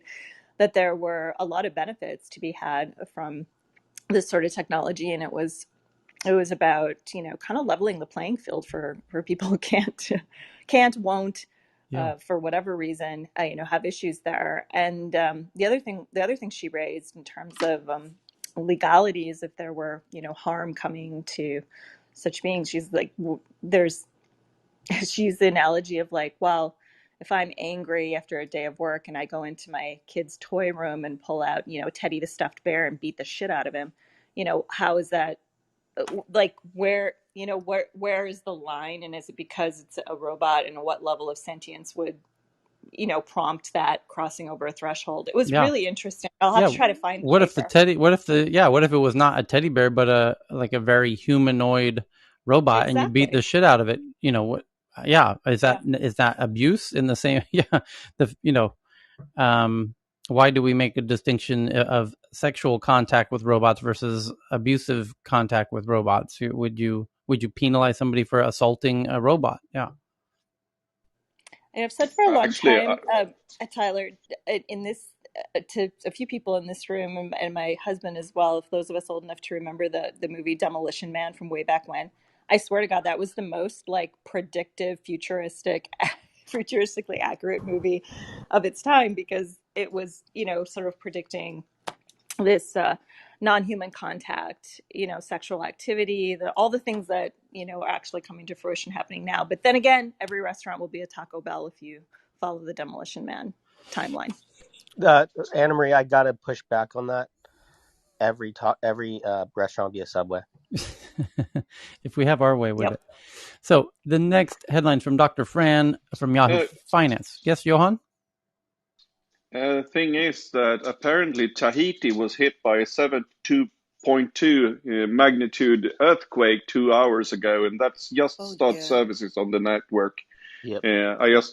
Since you are the news guys, you probably will find more information, and you probably have people around you that actually live there. Johan Dunn. Tahiti earthquake. Tahiti or Haiti? You said Tahiti. Sorry, I saw Haiti. Haiti. Sorry, my mispronunciation. Haiti. Okay. 7.2. Yes, 7.2. Which is, for those who don't know, Haiti is the other half of that island, is the Dominican Republic. Haiti's on the side of the island near Cuba, and it was just off the coast. I can see precisely where it happened. It's just in the peninsula near Cuba, and so the eastern half of Cuba should be impacted by a potential tsunami as well. I guess. There's, going back 50 minutes ago, powerful earthquake strikes Haiti, according to the New York Times. High casualties feared, and there's video from CNN right now on the ground there already. So I'm going to tweet out a link to the CNN video on the ground in probably Port-au-Prince, I would imagine. So hopefully everybody's okay. Thank you for sharing. Yeah. The next headline from Dr. Fran about Yahoo Finance. The next step for us is, it's about a startup, which is a really interesting startup called Swimmingly, I believe. And they call themselves the Airbnb for pools. And they want to expand to tennis courts and patios and basketball courts where people can, if you have a swimming pool that you're not using, you can let people use your pool on an hourly basis. I've used this, Tyler. It's fabulous. I use someone's hot tub jacuzzi pool. It's amazing. Yeah, one of them was on Shark Tank. I remember some time ago. There were. Yeah, but the idea, just book it for an hour or two and bring your friends. Yeah, tennis courts. They want to get into tennis courts and basketball courts and just people with large backyards. So I let my dog go for a run, maybe. But they're starting out with pools. So there you go. I just tweeted that out. It's a little interview with the CEO. The next one from Vinay. We covered that. India tracks $2 billion in fintech. Jason has one right now. Jason Henkaus. And let me tweet it first. This is an interesting one. And it says, this is from MIT. A blind man can perceive objects after a gene from an algae was added to his eye. Researchers are trying to genetically re-engineer people's retinas to restore vision. And a 58-year-old blind man, barely able to perceive whether it was day or night, after receiving gene therapy to add light-sensitive molecules to one of his retinas, he could locate a notebook on a table. Scientists in Europe and the U.S. are reporting today that they describe what they describe as the first successful use of optogenetics to improve a person's vision. That feat involved introducing a gene from an algae into the man's retina. I think that a new field is being born, a professor at University of Basel who led the research said during a conference call with journalists. And the doctors employed gene therapy to add a light-sensing molecule to one of the man's eyes. The gene they added, called crimson, comes from a single-celled algae species that is able to sense sunlight and move toward it. The idea of adding the gene is to engineer retina cells called ganglions so that they are able to respond to light, sending visual signals to the brain. The strategy, being funded by a French company called GenSight Biologics, requires patients to wear a set of electronic goggles to capture light and blah, blah, blah. But you can now see all of this from the Twitter account. And thank you to Jason for a really eye-opening article. Pun very much intended. So the next one is kind of related. Is from the Washington Post, that nobody can see your eyes when you wear a VR headset, and Facebook wants to change that. And by the way, so does Apple, because you can see what this looks like now. You can now see people's eyes on the outside of their VR headsets. And I just twatted that on Twitter. You can see that at TNATW. And we just saw an Apple patent on this precise technology where your eyes will be, there's a screen now on the outside of your VR headset. And on the outside of that screen, it can be whatever you want, but most by default, it will likely be your eyes, so that people will know if you're making eye contact with them or not, or where you're looking. And it'd be much less disturbing for people watching you walk down the street with a VR headset, hoping you don't crash into something. So the next headline from BBC, the fiendish new trick cyber criminals are using to evade capture. Bitcoin researchers discover a new darknet tool criminals are using to help launder their digital money. In the cyber realm, this battle between criminals and the authorities has been raging for years, and a new service has launched on the darknet offering criminals a way to check how clean their digital coins are. We're seeing criminals start to fight back against blockchain analytics, and this service is the first, explained Tom Robinson, chief scientist and founder at analysis provider Elliptic, who discovered the website where you can, it's called Anti-Analysis, and researchers tested Anti-Analysis to see how the new criminal tool works. Basically, it gives you a score of how clean your coins are. It's called Anti-Analysis, and criminals are now able to check their own Bitcoin wallets to see whether any association with criminal activity could be flagged by authorities. Elliptic says the discovery shows how sophisticated cybercrime networks are becoming and how worried criminals are about getting caught. It's a very valuable technique. If your funds are tainted, you can then do more laundering to try and remove that association with criminal activity until you have clean coins. Very interesting. So tweeting that one out to the Tech News Twitter account. And Amazon will monitor workers' keystrokes to combat data theft. We covered this yesterday and again earlier today, because what was the insane number of rogue employees trying to get 65 million.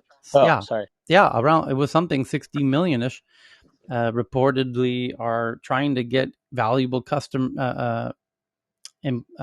company data, and Amazon's combating that with monitoring every keyboard and mouse movement of their customer service workers to see who's accessing data they shouldn't. And then from the South China Morning Post, Facebook and Amazon seek U.S. approval for undersea cable after China Mobile's exit. The tech giants hope to begin commercial operation of the data connection between the Philippines and California by late 2022. Facebook and Amazon. The tech giants hope to begin commercial. The U.S. has repeatedly expressed concern about China's role in handling network traffic and the potential for espionage. And indeed, even China's saying that, everyone's paranoid over whoever actually owns these international sea cables. And more, it used to be governments, and it's more and more becoming these big companies like Facebook and Amazon and Google. So it says Facebook and Amazon have asked the U.S. government for approval to operate a new undersea data cable between the Philippines and California after China Mobile agreed to exit the plan. The two companies told the FCC they intend to start commercial operation by late 2022 and said the new data connection will provide significant new capacity on routes where capacity demand continues to increase substantially each year. The companies in a joint filing said the new cable will help to support Facebook's applications and provide Amazon and its affiliates with capacity to support Amazon's cloud services and connect its data centers. A Facebook spokeswoman said the project parties agreed the best path forward to complete the construction and bringing the cable system into operation was to restructure the system ownership, allowing the parties to deliver on the goal of bringing connectivity to more people and regions. They just want to make sure that essentially that they get a really good map, so when the Jimmy Carter submarine goes and makes some upgrades, they know where to park the thing and make sure that gets a proper amount of attention. That is a freaking haul, man. That's 7,300 miles. I mean, that's a long cable. The U.S. has repeatedly expressed concerns about China's role in handling network traffic and the potential for espionage. Around 300 subsea cables form the backbone of the internet, carrying 99% of the world's data traffic. In September 2020, Facebook, Amazon, and China Mobile withdrew their application to connect San Francisco and Hong Kong as part of the Bay to Bay Express cable system. Yeah, probably not worth risking that one. Of interest during World War I and World War II, the very first action taken by British government, this is before any other troop movement or anything else, the very first action was slicing the cables. We have not had one in a recent era for global conflict, so that's going to be something interesting if something happened in the region. Chris, you sound like you may have become the latest victim of Delta. Yeah, I'm not feeling so hot right here. Oh dear. Uh-oh. Son. Uh-oh. I'm double vaxxed. I think it's just a cold, but yeah. There are a lot of colds going around. I have one. What's happened is everyone's immune systems have been kind of out of order, not being used the last year and a half. So now people are getting back together, and we're all catching like massive colds. So it's crazy. Evan, you've got one here from Fast Company. Yale researchers say social media's outrage machine has the biggest influence on moderate groups. Yeah, it was interesting because, when we put out content that's outrageous or controversial, it gets the most likes and shares, which sort of encourages us to share or put out that kind of content. So it's a self-fulfilling prophecy of sorts. You can see a version of that here on Clubhouse. A study's author says, while moral outrage can be a tremendous force for good, driving revolutionary movements in history spanning civil rights to animal cruelty to campaign finance reform, it can also be a double-edged sword, fueling political polarization and disinformation and even resulting in harassment of targeted minority groups. And social media platforms like Twitter, Facebook, and Reddit have come under fire in recent years as critics claim they've left the dark sides of the extremism fester. That's led to a burgeoning push for regulation, while the companies argue they're merely passive conduits for conversations that would otherwise take place elsewhere. This study suggests the algorithms they employ, which encourage users to post more popular content, could be playing a more active role. And that's a long... Passive conduits that you can basically charge a lot of money for that they have no influence over. That's what they tell their advertisers. Nothing happens here. The new study out of Yale suggests the reason that your Facebook and Twitter feeds are now laden with scathing political diatribes and lengthy personal commentaries because we've been subtly trained to post those. through a system of rewards powered by likes and shares. Simply put, because content with expressions of moral outrage is more popular, we publish more of it. For the study, the team of researchers built machine learning software capable of identifying moral outrage in Twitter posts, which then trawled nearly 13 million tweets from over 7,000 users. After tracking the users' pages over time, they discovered those who racked up more likes and retweets after showing outrage were more likely to keep doing so in future posts. This was subsequently backed up by controlled behavior experiments conducted by the team. Okay. We now have a psychographic measurement for moral self-righteousness. This is awesome. One more little variable for the openness to new experiences. There's one more for like willingness to basically be absolutely outraged about stuff. That's awesome. How dare you, Chris? How dare you? It's 12 dopamine hits. So on a related article from the Wall Street Journal, is that digital addictions are drowning us in dopamine. Rising rates of depression and anxiety in wealthy countries like the US may be the result of our brains getting hooked on the neurotransmitter associated with pleasure. And it tells the story of a psychologist or psychiatrist who has patients, and more she's telling them to get away from all of their devices because your brains are being screwed with. What does it mean for being hooked on tech news around the world? There's no screen needed. You don't need to look at the screen. Totally different. It's a clean addiction. If Tyler really wanted to addict us, he would occasionally not invite us on stage. Like, hey, I got my hand raised, Tyler, and not invite us. And then the second time we don't get invited, oh my God, we would do anything for Tyler at that point. And then have random delays between essentially when people get to be on stage, and yeah. Back in the 90s, they used to call the emergence of the web stuff interactive media. And that kind of started to lay the groundwork for some of this stuff. But in the natural world, we didn't have so many responses in the natural world, where now we're cyborgs and everything on this little freaking screen all day long, thousands or whatever, how many, it is changing the way our brain works. Absolutely. So there's a chart I'm tweeting out now from Mafalda via Axios, which says the chart data may suggest that, what it basically shows is social media interactions on stories about the IPCC climate report over the past 3 years. So they show the amount of interactions. We just had the IPCC report a few days ago.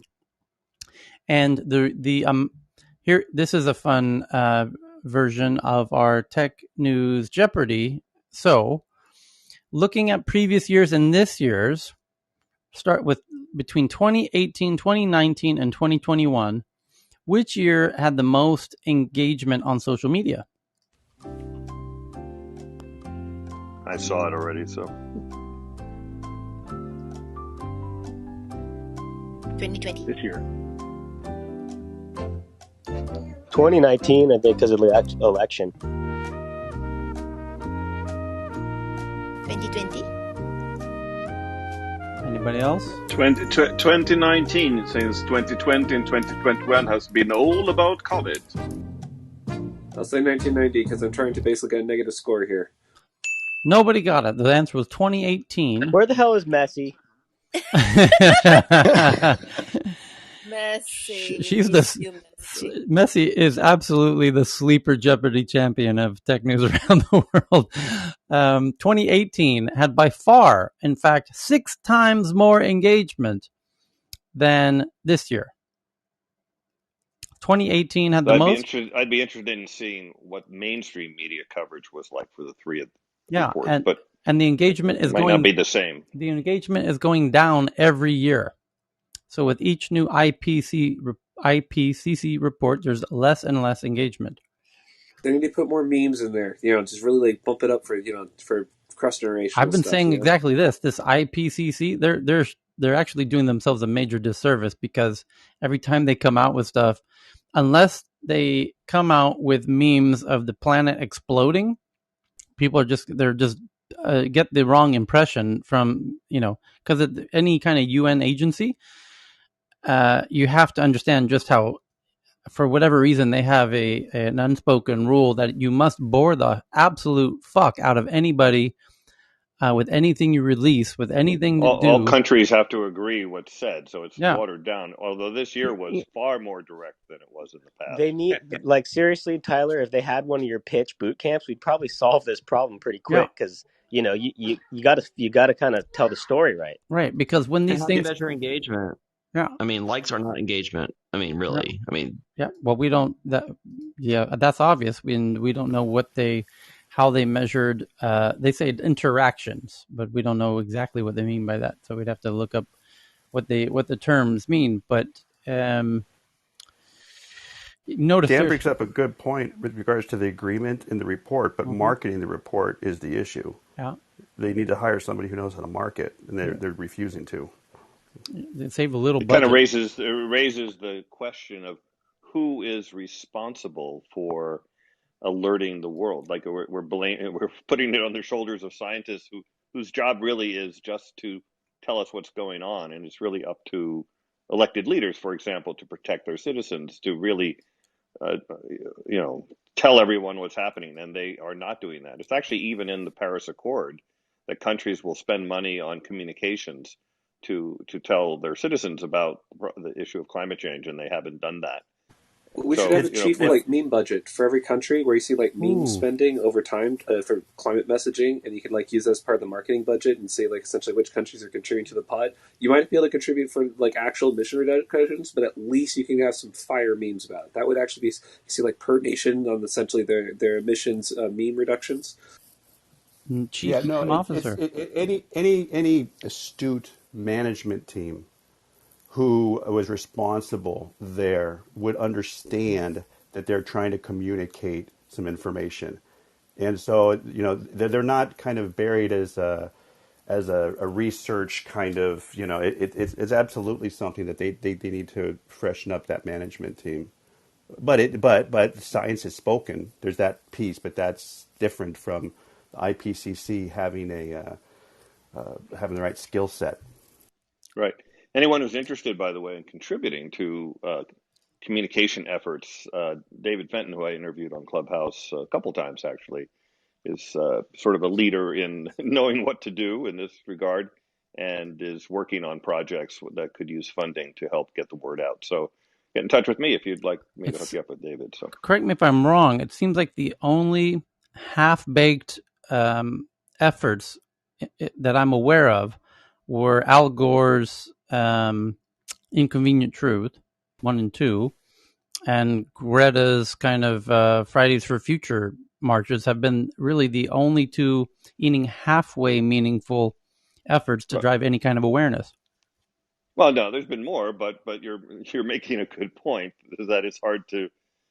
There's been many, but they haven't been large and coordinated and things. There's 350.org. I mean, there's a lot of Extinction Rebellion happening now. There's a lot of things happening, but they're not punching through, and they're not hitting all the right groups, and they're not coordinated.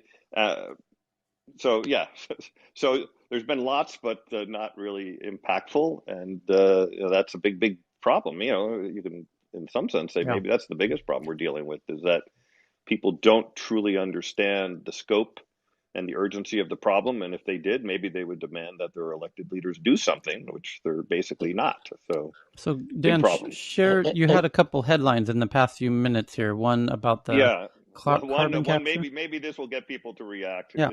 If you hit them in the sushi, maybe they'll finally rise up.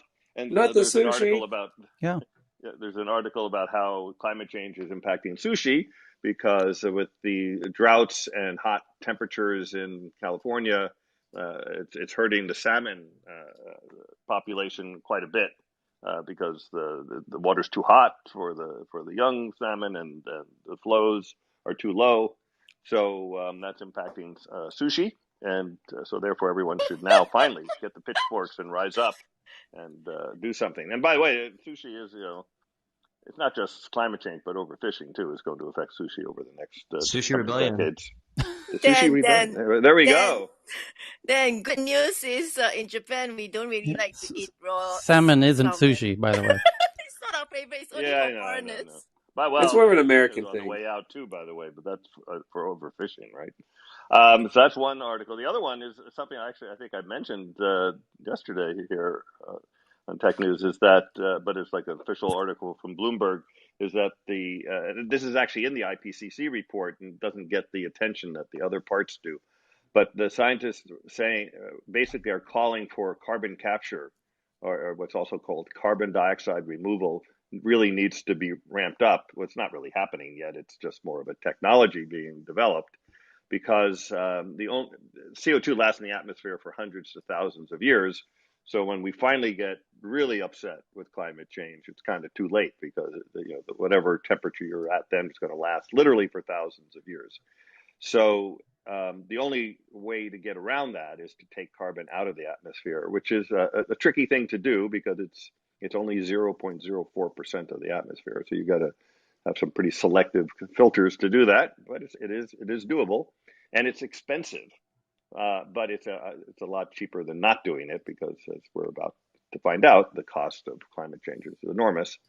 So anyway, the scientists are finally, I don't know if the IPCC can call for it, but they did say they had a few paragraphs in there about that would be really good if we had a way of removing carbon from the atmosphere. So I do think that's going to get more attention. That's an area I work in and for a long time because I realized long ago that we certainly aren't addressing climate change with the speed and urgency that we need to.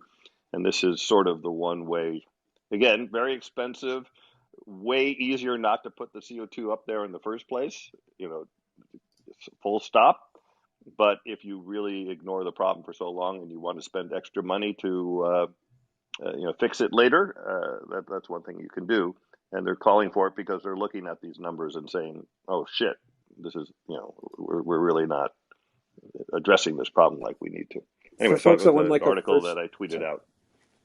For folks that want like a first order of magnitude estimate of the engineering challenge, so if you're taking 30 or 40 billion tons of CO2 out of the atmosphere at the ratio that is a percentage of the air that you breathe, where it's you got nitrogen, oxygen, all the other fun stuff. The percentage that's actually CO2 means that you basically have to process 1 trillion tons of air per year. Those are some hellishly big fans. It's a lot of stuff to move around. The only thing we have that's even close to that we move around of humanity is water. I think grand total we move about 60 to 100 billion tons of aggregate or dirt around every year, but that's a lot of stuff to move around. 1 trillion No, tons. but the good news is air moves around by itself, so that makes the job a lot easier. And if you look at it from just 40 gigatons is about how much we put up in the air. So now imagine we actually do cut our emissions and get close to zero. If you remove 40 gigatons, now you're going to move backwards and lower CO2 as fast as we're currently raising it. That, by my estimate and others, would cost about $2 trillion a year, which would be a bargain. That would mean you're removing it for $50 a ton. Today, it costs somewhere between $200 and $600 a ton, but that's a very low volume prototype kind of systems, and scaling up systems make them cheaper. So when you're talking about literally gigatons, you could get the price down that low.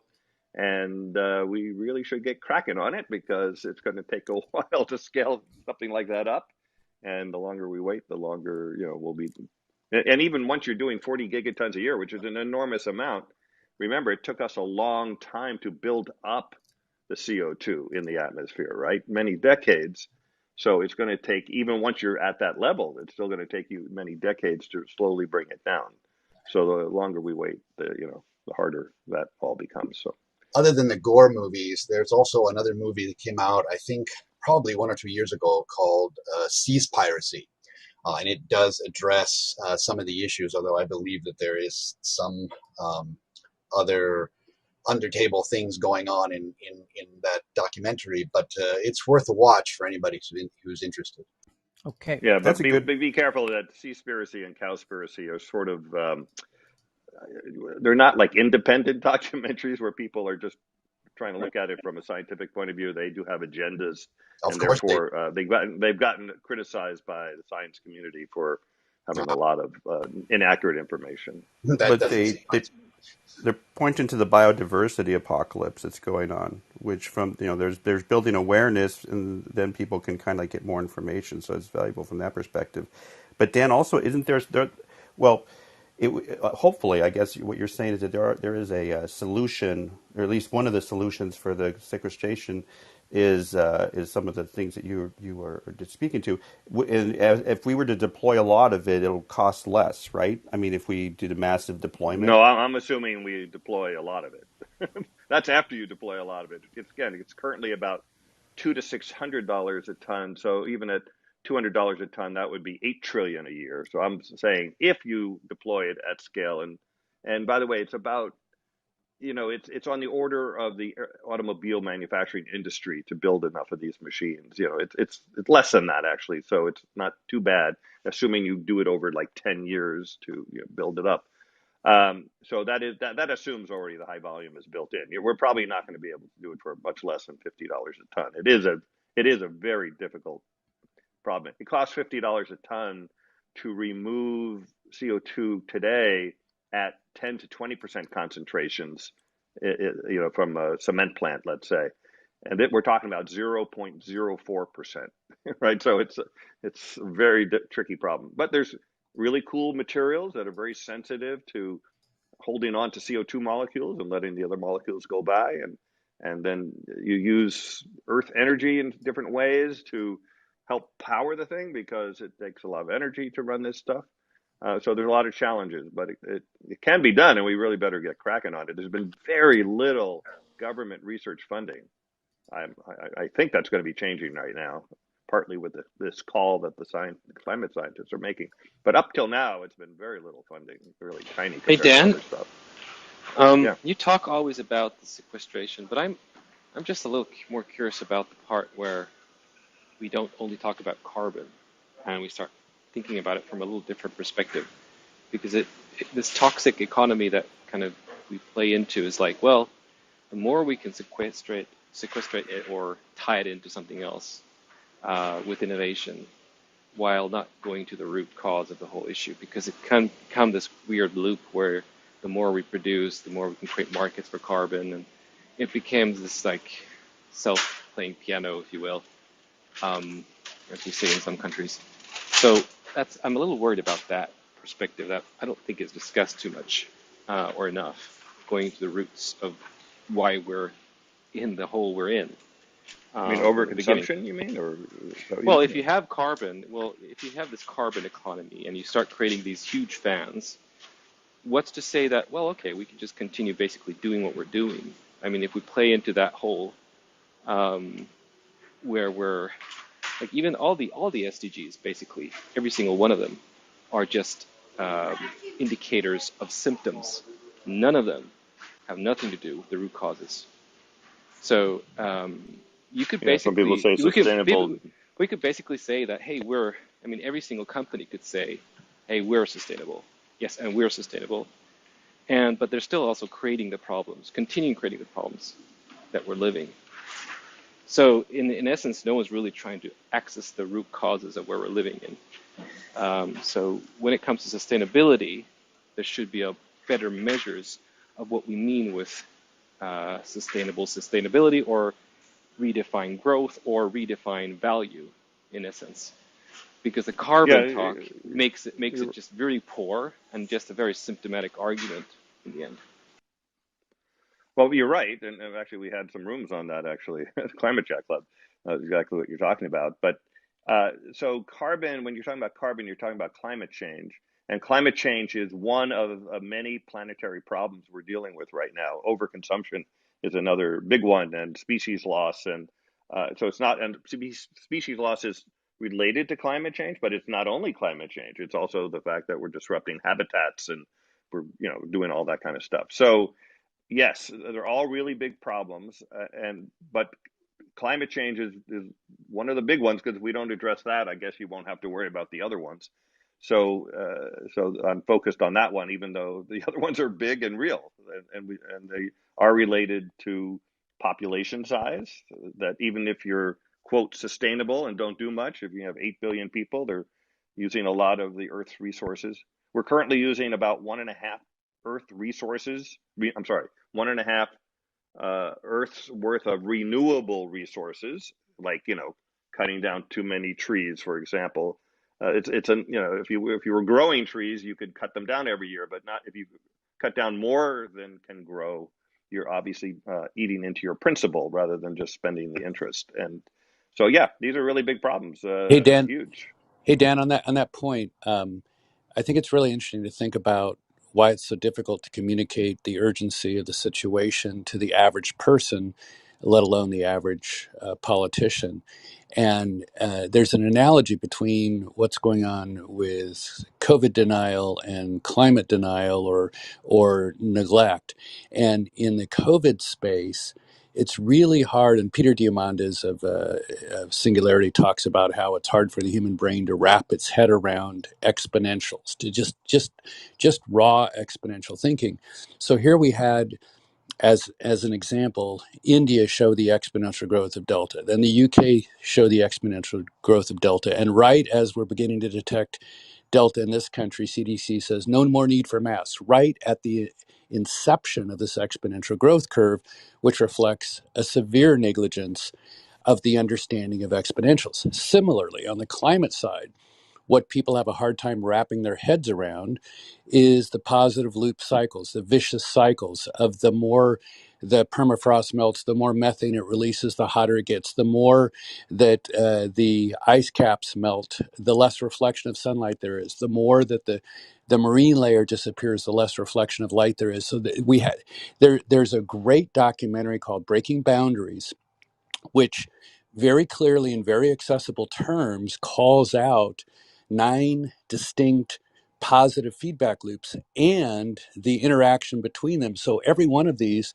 that causes systematic rise in the problem with a positive feedback loop all feed each other. That's not a mathematical construct that the average person that doesn't have a bent towards math can actually wrap their head around. So I'm curious what your thoughts are around breaking boundaries, because to me, it is the clearest, most accessible way for the average person to understand both positive feedback loops and the interplay of the multiple positive feedback loops, and why that compels people who can wrap their head around it to understand the urgency of interrupting all of these positive feedback loops. Curious on your thoughts about that documentary, Breaking Boundaries.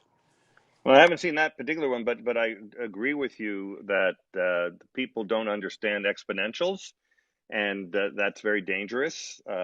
There's some really good videos on YouTube, and I have to find this professor's name who's kind of famous for doing this. He also says it's one of humanity's biggest shortcomings is that it doesn't understand exponential. So I just tweeted out, speaking of that, because I've been drafting a list of the reasons we're not acting on climate, because I had a list of what we need to do about climate, and then I realized, well, we've known this list for a long time and we haven't done it.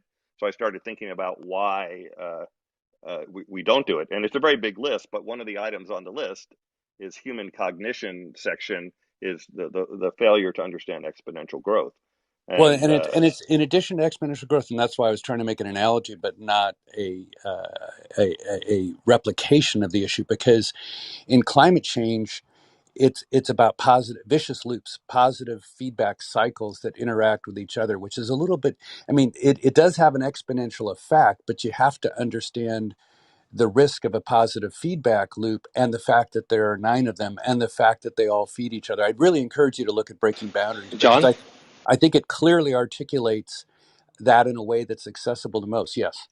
Yeah, so John, I really appreciate that you took this concept up, and I think it's very, very valuable for technology in general to think about system thinking when you talk about feedback loops, how things are interrelated, and you're trying to find mechanisms that actually have a cause and effect on a certain problem and digging deeper on the root causes.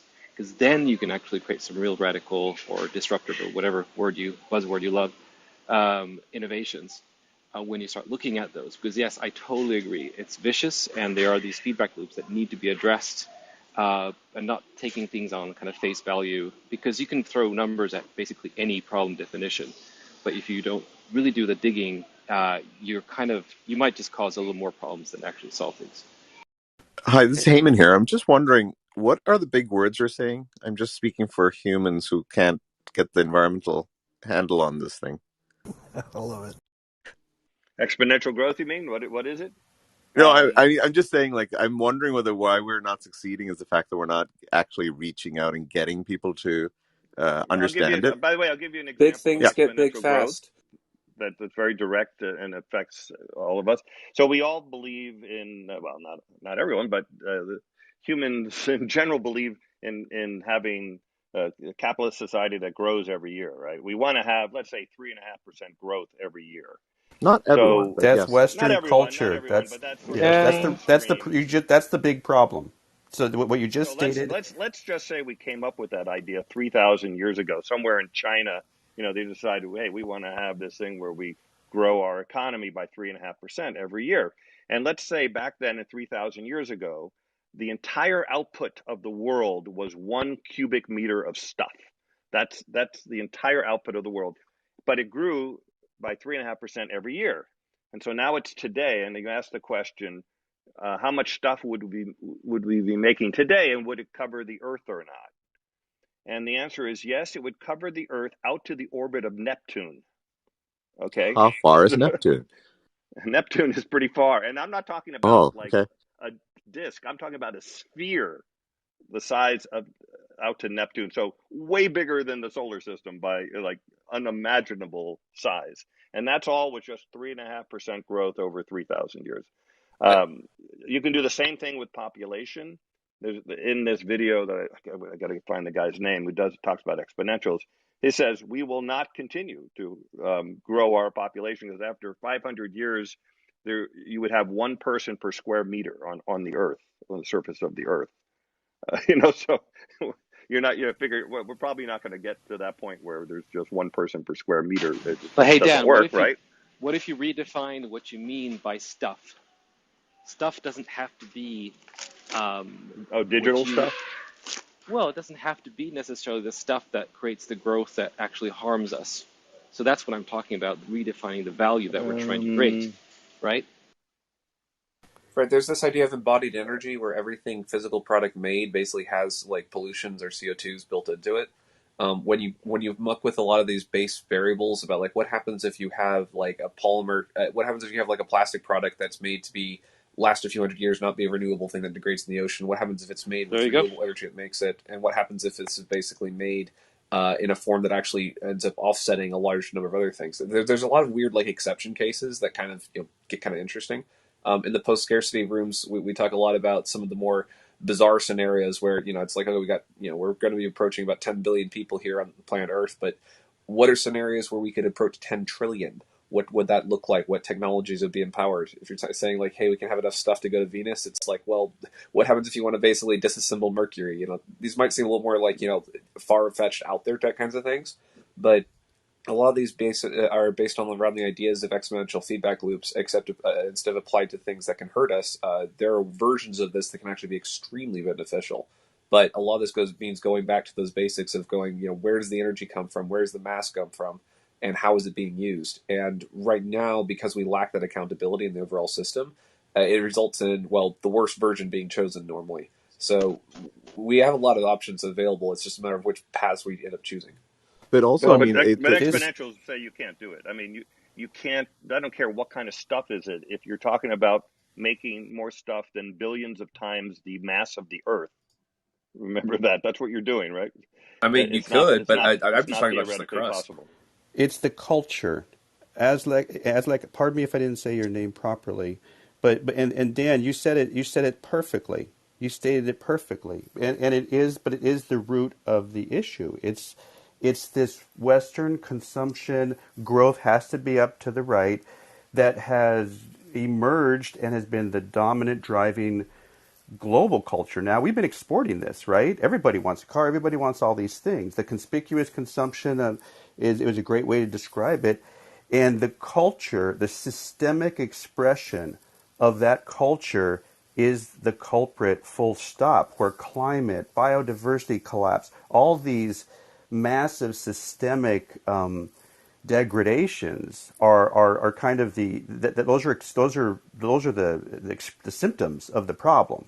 Indigenous people did not have that problem, and we can't say we're going to all go back completely to that necessarily, but we do. The culprit is pretty clearly the very well expressed by carbon, and how that very clearly is tied to how we live our lives and work, but also the way that the farming's done. There's a number of different ways to examine it, but as like issue with regards to systemic change and do they get enough that as a community? There's a global community that have been rattling the cowbells, maybe not the best analogy, on the need for systemic change. So we just need better marketing for those from everybody to kind of use 2021, this IPCC report, to start our path to really learn how to live happily with a lot less. And if you're talking to somebody that still wants to fly all around the world and pump all this carbon, it's like, well, just have a conversation with them and just try to cultivate that kind of, quite frankly, evolution. Thank you. Thank you. So I just tweeted out I this. It's Dr. Albert Bartlett, who's kind of famous for giving talks on exponential growth. It's about an hour. It'll change the way you view the world if you watch it. It's not about climate change in particular. It's just about how humans don't understand exponential growth, and he makes it super simple to understand. And then you'll just look at things quite differently after you But watch that's the that point, video. right? That's the point. Everyone has to change their language, the vocabulary. Everyone has to be better communicators. And that's what I discovered also during this COVID crisis, is that a lot of physicians did not change their habits. And that's why we actually ended up with a lot of confused people out there. And it's not, you can't blame people for their actions or their choices. It's also the information that they were given and the way it was conveyed. And sorry, Fiona, you were trying to chime in there. thank you all. Just taking a breath of oxygen from the Amazon and thinking about the fluid and the movement of the rivers of the Amazon.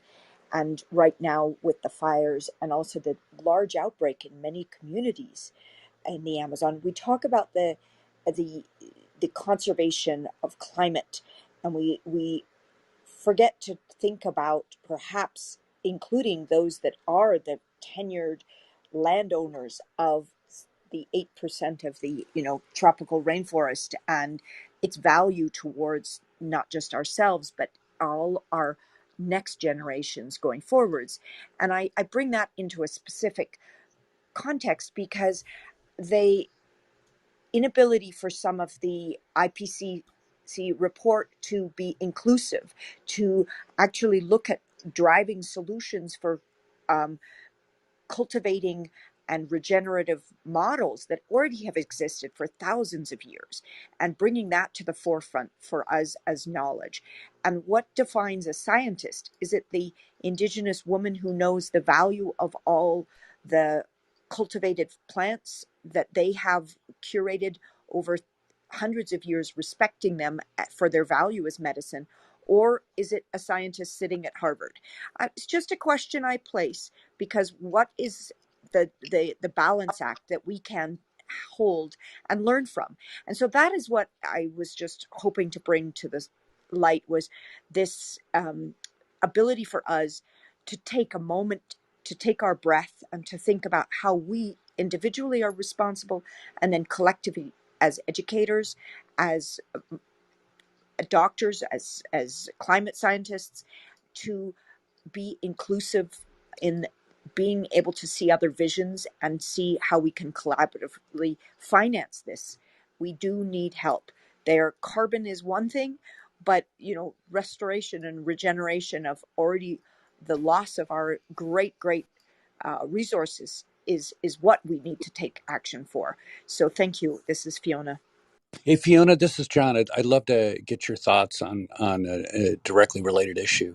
So I was in a room that was talking about how Indigenous governance is ultimately much more sensitive to being part of the planet rather than destroying the planet.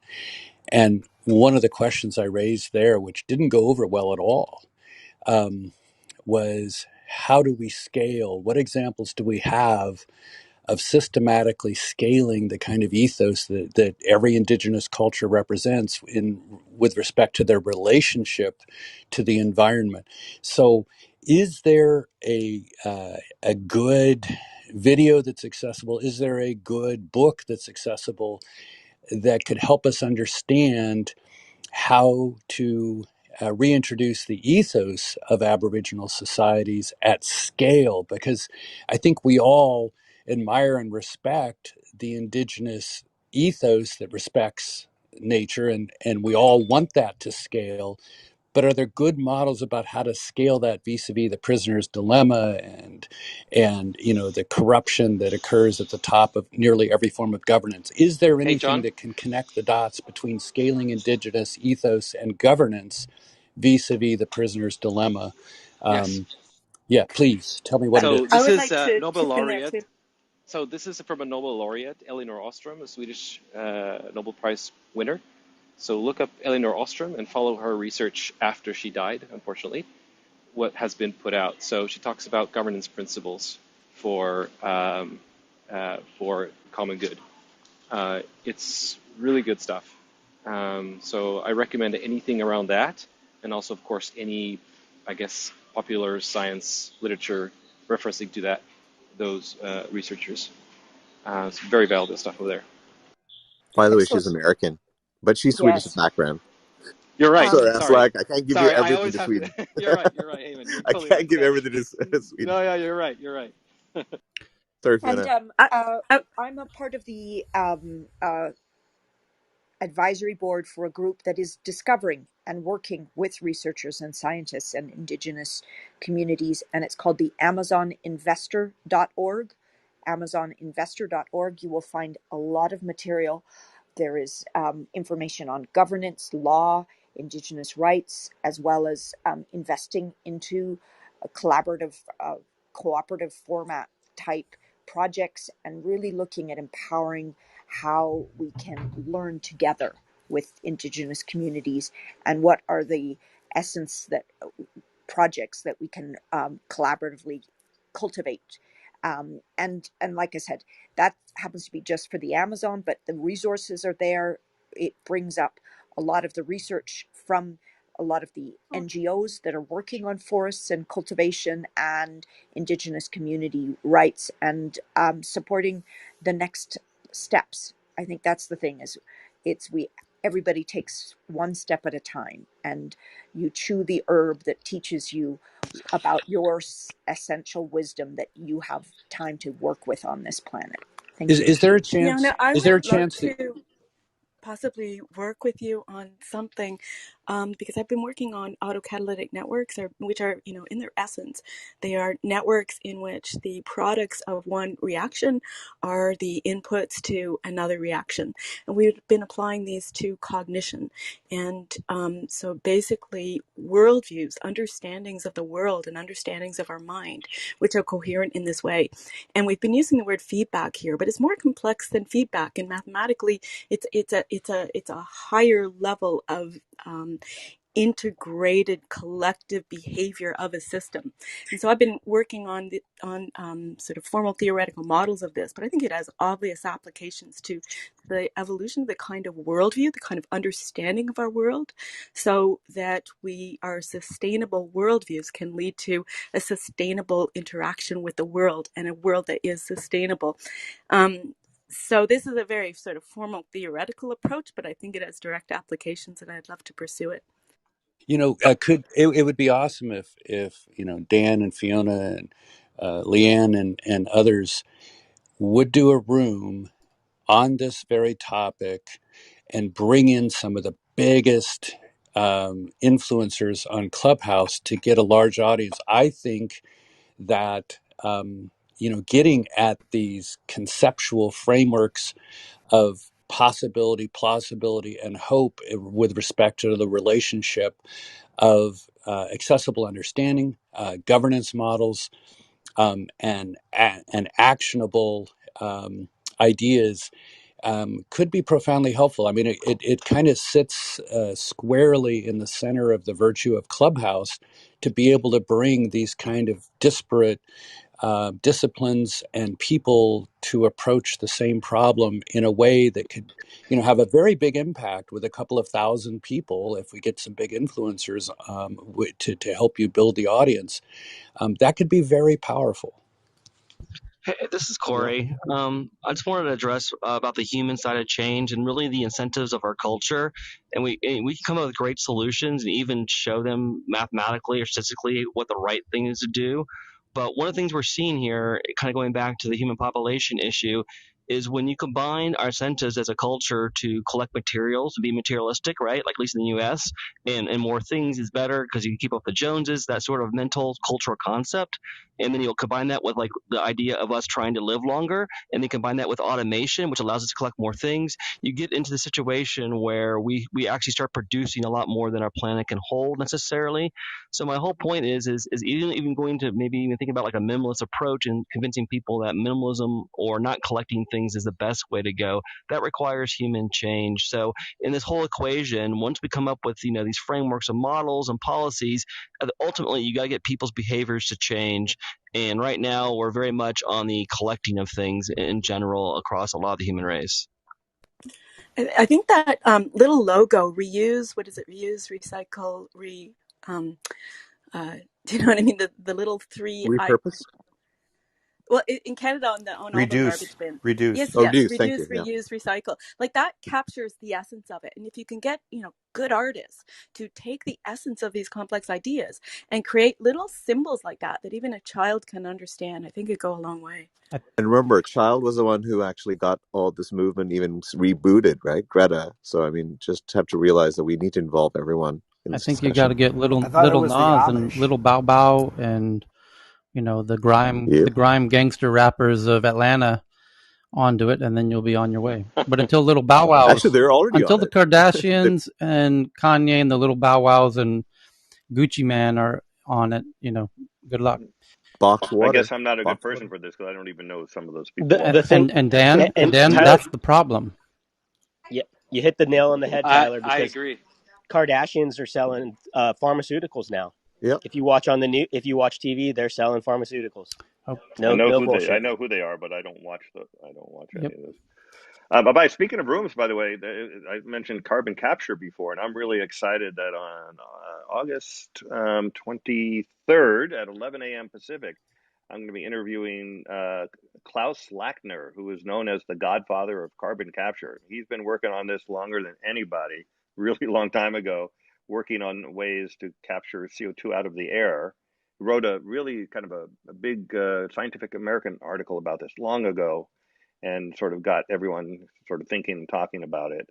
And was at Columbia, but now he's at Arizona State University, still working on it. And we're going to talk about the feasibility, the cost, the impacts of doing it. So it should be. I'm really looking forward to that. When could you announce again when that is? August 23rd at 11 a.m. Pacific time on the Climate Chat Club. And I learned what I know about carbon capture, and I invested in the area basically by learning from him over a decade ago.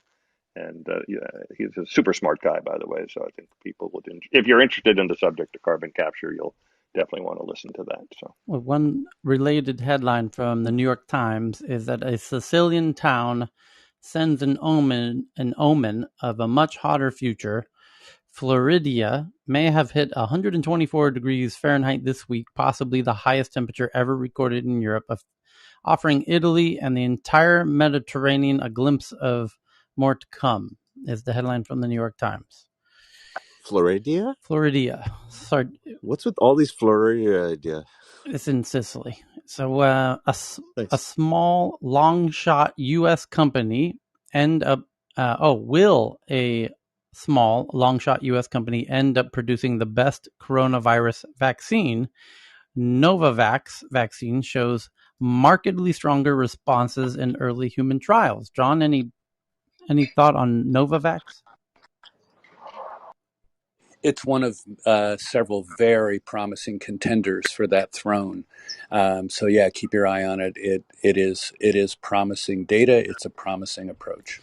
Google's Nest. But Tyler, you remind me of Betteridge's law of headlines. I don't know if you know that, but the law of headlines says any headline that ends in a question mark can be answered with the word no. Okay. Google's Nest. By the way, for people Look who it up on don't think Wikipedia. in Fahrenheit, Or I it's a just bad editor. Googled. For people who Sorry. don't think in Fahrenheit, I just Googled what 124 is, and it's Celsius. 151.1 Celsius. Whoa. 51. Yeah, Wait, just hold 51, on. not 151. 51. Okay, right, not 151 because we'll be boiled. I'm so sorry. Yeah, 51. 51. Yeah. Google's Nest hubs will warn users about nearby pollution and smoke. And hopefully it could somehow impart the urgency of climate change as well somehow. And building a standard that really matters. Apple, Google, and Amazon delay launch of the Matter smart home standard until 2022, which is their grand unification scheme, where all Or head fake. Smart home, smart office, smart city devices will all work interoperably on a platform called I'll believe it when I see it. Matters, is what they're calling it. So that you're Tyler. Yes. Tyler. Are you in Thailand actually? No. Yes? Yeah. Yeah. So you have a great guy nearby you probably don't know because your bubble is so different from his bubble. But this guy is actually, if it's not around the world lecturing about P2P Foundation and the commons, then he's actually there and you should find him. I don't know in which city he's living. He has done a great job. I think he was at Shell and then decided decades ago to go away from fossils and created one of the biggest movements for alternative economy, the P2P Foundation. And if anyone is really interested and not just talking about this stuff, please later go to the site Commons Transition, one word, Commons Transition.org. And as Aslak said, exactly, Eleanor Ostrom is the Nobel laureate who laid ground to kind of optimism not to have economies founded in greed, like Adam Smith, and we know all the story, to have a great economy because of the egoism of everyone. That's the basic story of capitalism. But this will not work, and I'm in this for now more than 10 years. I was so frustrated in 2010 after the climate conference, and I saw, okay, the system is broken. They don't react anymore reasonable. And later I resignate. I was so frustrated, I just put it aside. And when maybe it was Dan telling the story, or in another room, another guy, about this carbon, what's it in English, to put carbon down into the earth with a lot of pressure and energy. And so, of course, we need all these green technologies. I totally believe innovation, because innovation can have exponential progress in sometimes. But we also need a change of mentality. This will happen anyway, like it's a world war and we have lost the war because we have burned the fossils of hundreds of millions years in the last 100 years. And it's now all in the atmosphere. And by calculation, you cannot do it away probably in 10 years. So I'm desperate about this and I don't see a miracle. But there's a silver lining that human beings have this plasticity. Like after a war, they can live with a loaf of bread a day and be happy anyway. Yeah. So of course we will not go to the Aborigines and teach us how to live. Culture doesn't work this way, cultural evolution. But this will transform because we are just on the limits soon, and then it will collapse in 2, 3, or 5 years, I don't know. But despite, even if we have cold fusion or any wonderful technology to solve a lot of problems, how can you motivate people to build these containers for carbon? What's the acronym? Dan, help me, please. Capture. Capture, Carbon just capture, or carbon yeah, capture. Yeah, carbon carbon capture. capture. While when you do your savings and buy an automobile, you have a lot of value on an individual level. While it's so hard to motivate people to build containers, buy containers, and then you tell them, sorry, you will not have the effect of it.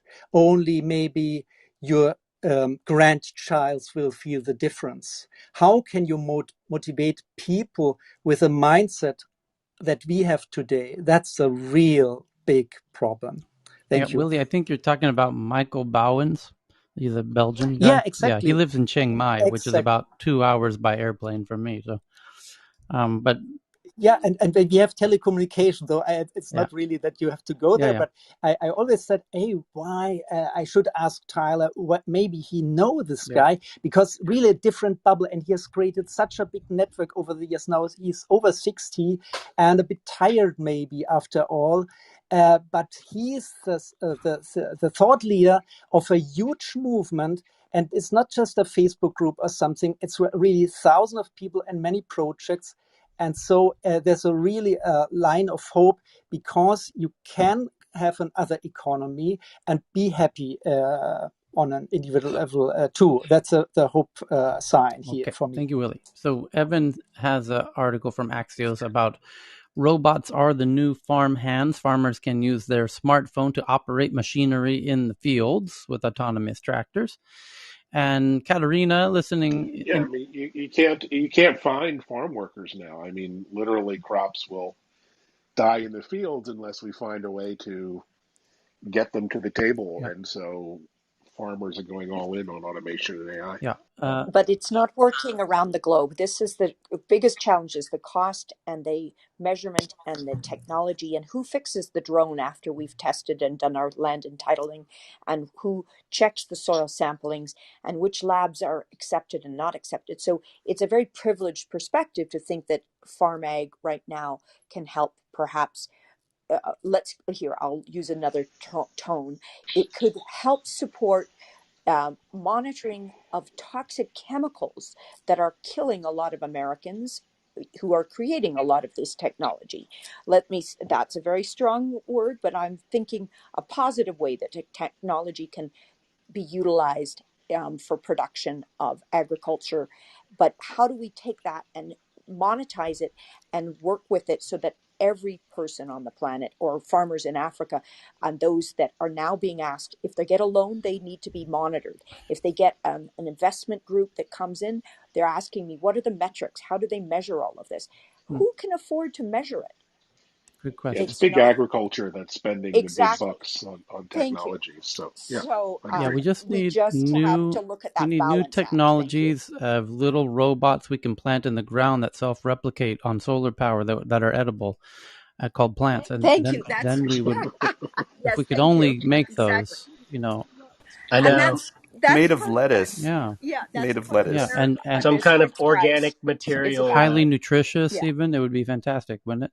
So toddler, and it absorbs carbon too. Yeah, I mean, that's the amazing thing, right? I'm waiting for Apple. I'm hopeful that the next Apple keynote will feature something called apples. The apples. The apple. The apple. Thank you, Tyler. Good. Toddler fatally shoots his mother during a work-related Zoom call, as if you weren't annoying enough. The people living at your home. Let this be a lesson. A mother was killed when her child perhaps accidentally, discharged an unsecured firearm while the woman was participating in a Zoom call. And are we really sure it was an accident?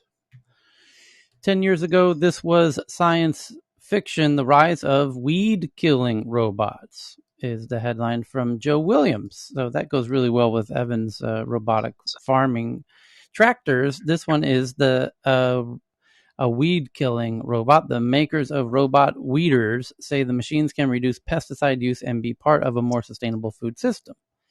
Yeah. Evan's got one from China. Says China is tempting customers with its flawless AI idols, virtual influencers who don't gain weight, never age, and keep their computer-generated noses out of controversies. Quite a genius idea. We've talked about this at length many times, about the inevitable rise of virtual influencers and how they will continue to become more powerful. Huawei stole our tech and created a backdoor to spy on Pakistan, claims IT business from the Register. And that was the headline I just read. It says Huawei stole our tech and created a backdoor to spy on Pakistan. And allegations of purloined trade secrets, unfair competition, national security threats, and more packed into a lawsuit. A California-based IT consultancy has sued Huawei and its subsidiary in Pakistan, alleging the Chinese manufacturer Huawei stole its trade secrets and failed to honor a contract to develop technology for Pakistan authorities. The complaint, filed on Wednesday in the U.S. District Court in Santa Ana, California, describes how BES, Business Efficiency Solutions, began working with Huawei Technologies in 2016 to overhaul the IT system available to the Punjab Police Integrated Command, Control and Communication Center, the PPIC-3 of Lahore, capital of Punjab province of Pakistan. In fact, it's the capital of all of Pakistan, is it not, Lahore? So the legal filing claims, among other things, that Huawei has used BES's data exchange system to, quote-unquote, create a backdoor and obtain data important to Pakistan national security and spy on Pakistani citizens. Oh, snap. So this, partner who's being screwed by Huawei is saying Huawei is using their own technology that they stole from them to create a backdoor to sell to Pakistan with a backdoor so they can spy on Pakistan. Oh, fuck. Holy shit, Huawei. That's like a triple hat trick of fuckery right there. You stealing someone. They've done this in the Netherlands. There's just a whole long list. That's of amazing. Where they did this, so. Stealing tech to sell backdoored tech to spy on your other clients. Holy shit! Wow. Well, does any of this surprise you, Tyler? It's just I just love the efficiency of the fuckery in that. I mean, that's like fuckery cubed, but all in one little scenario. But remember, all of this doesn't matter because the servers have been owned at the circuit board level for a long time, right? I get that. The PPIC-3, which is the Punjab Police in Lahore, the PPIC-3 project, as described in the legal filing, was part of an initiative formulated by the Punjab Safe Cities Authority, a provisional government body. Its goal was to modernize the technology available to local police. Oh boy. The request for proposal, the RFP, called for proposals describing the design of 8 software systems. According to the complaint, authorities in Pakistan invited various companies to submit proposals, including Motorola, Nokia, and Huawei. Huawei, it's alleged, lacked the technological capability to provide the system called for by the RFP, and so in March of 2016, it partnered with BES in Santa Ana, California, to develop the 8 software systems. BES's work on the project is said to have been instrumental in the decision to award the project to Huawei for $150 million. Huawei said to have obtained BES's low-level designs for the systems and then resisted paying BES while seeking similar police modernization contracts without involving or paying BES in several other cities in Pakistan and Qatar, Dubai, United Arab Emirates, and Saudi Arabia. Here's the quote. After Huawei had BES's valuable trade secrets and other intellectual property in its possession, Huawei used its knowledge of BES's technology to begin securely procuring certain positions of BES's software system from other sources, including from vendors BES identified to Huawei, the company. Also, now they're just undercutting them. That's fantastic. Huawei also began to use one of BES's software systems to establish a backdoor from China to Pakistan that allowed Huawei to collect and view data important to Pakistan's national security and other private personal data on Pakistani citizens. The backdoor may not be the right term, though. It's difficult to be certain without knowing the details of the system's technical architecture. In the complaint, the term is used to describe a duplicate of the PSCA's DES running on servers based in Huawei's facility in Suzhou, China. Whether the copy arises from a covert remote access capability or an overt replication option under indifferent or blah, blah, blah, it doesn't matter. So, wow. Holy shit, Huawei, you are even more fucked up than we ever thought. That's amazing. We knew you were stealing technology from Ericsson and Nortel. Everybody in Sweden and Canada knew that. But we didn't realize you were using that technology. Well, we do, because your 5G towers do have backdoors, as the Dutch have discovered. And you stole all of that from Ericsson, as everyone in Sweden knows. And then you sell that hardware with backdoors to governments, and then you're using it for espionage. But wow, you're fucking over Pakistan. That's amazing. So, fantastic article. Whoever sent that one, and Evan, well done on that one. Wow. It doesn't really matter, though, does it? Because the court case in California, the California court can rule in favor of BES in Santa Ana, but Huawei's just going to laugh at whatever the penalty is. They don't have to pay that. The technology is already in their hands. It doesn't matter at this point. Yeah, I mean, so you have a penalty, like just forcing them to pay. It's going to be a whole other bag of chips. But their CFO is going to be extradited to America in about 48 hours. So, and if she makes it to a California court, she'll be out next week. Johan? Yeah, but they can actually stand to take all the fines, etc., since they are saving all the money, because they are not paying her any salary. Well, no, but the point is they could hold her as a hostage until they pay the fines. That could be interesting. On a condition that they're not releasing your CFO until you pay the fine. She is the CFO. She'd have to approve the fines. Right. So. Do you agree to pay the... Yeah, no. They're going to hold her in a jail cell until she comes up with the payment, and very clever. So next headline, also from Evan, 5G wireless could interfere with weather forecasts, according to Scientific American.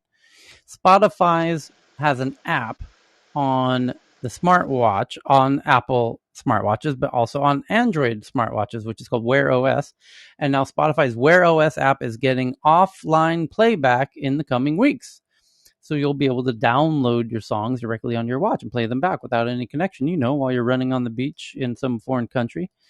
And just like EVs, electric bikes could come with tax credits to lower the prices, and that would be fantastic. Electric bikes could be eligible for tax credits worth $1,500, like with the electronic vehicle subsidies Tesla and General Motors used, although that could buy you the whole bike for that amount. That would be fantastic. Not really. If you look at the price of electric bikes here in the U.S., if you can get them, they're insane. Yeah, IKEA has one for about that much, though. Likes and shares teach people to express more outrage online. I think, yes, this is the actual source of that article we read an hour ago from Yale, where Yale did a study about, how social media platforms encourage people to write politically outrageous stuff, and they become addicted to doing so. JT, if you're on stage, I just found your article here about SideQuest VR game uses experimental pass-through support to launch first AR game on Oculus Quest 2, Cactus Cowboy. Yeah, I was just reading about that. As you know, Oculus released the experimental API that allows you to transform your VR headset into an AR device. So this is the first game that it was used on the SideQuest. So the SideQuest is pretty much an ecosystem for developers to create games but not have them officially in the Oculus store. So this is just one example of using that feature in an AR capacity. Okay. We've already got apps using the pass-through, which is fantastic. So I'm just cherry picking out all the next best articles here. Here we go.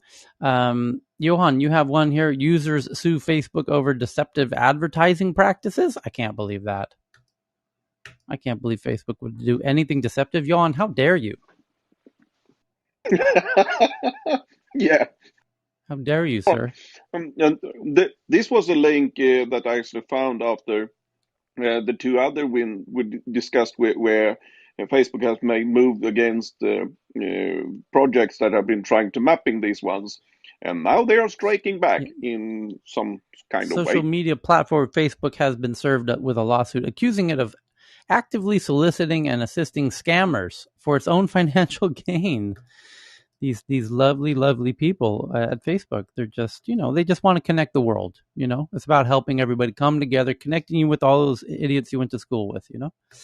And then Dr. Fran. Yeah, but yeah, this is actually, since this is a part of my ordinary thing, is that this with these repeating scams that goes through Facebook for garden gnomes, different gadgets and things, and they do nothing.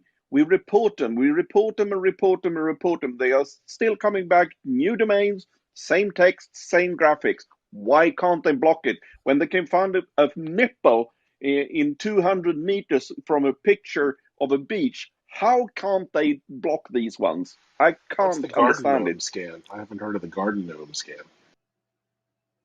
The garden gnome scam is that they are gadgets, small lamps, solar powered lamps they sell to put out in your garden. We call them garden gnome scams because they are usually trolls, garden gnomes, etc. that you actually could put out on your yard.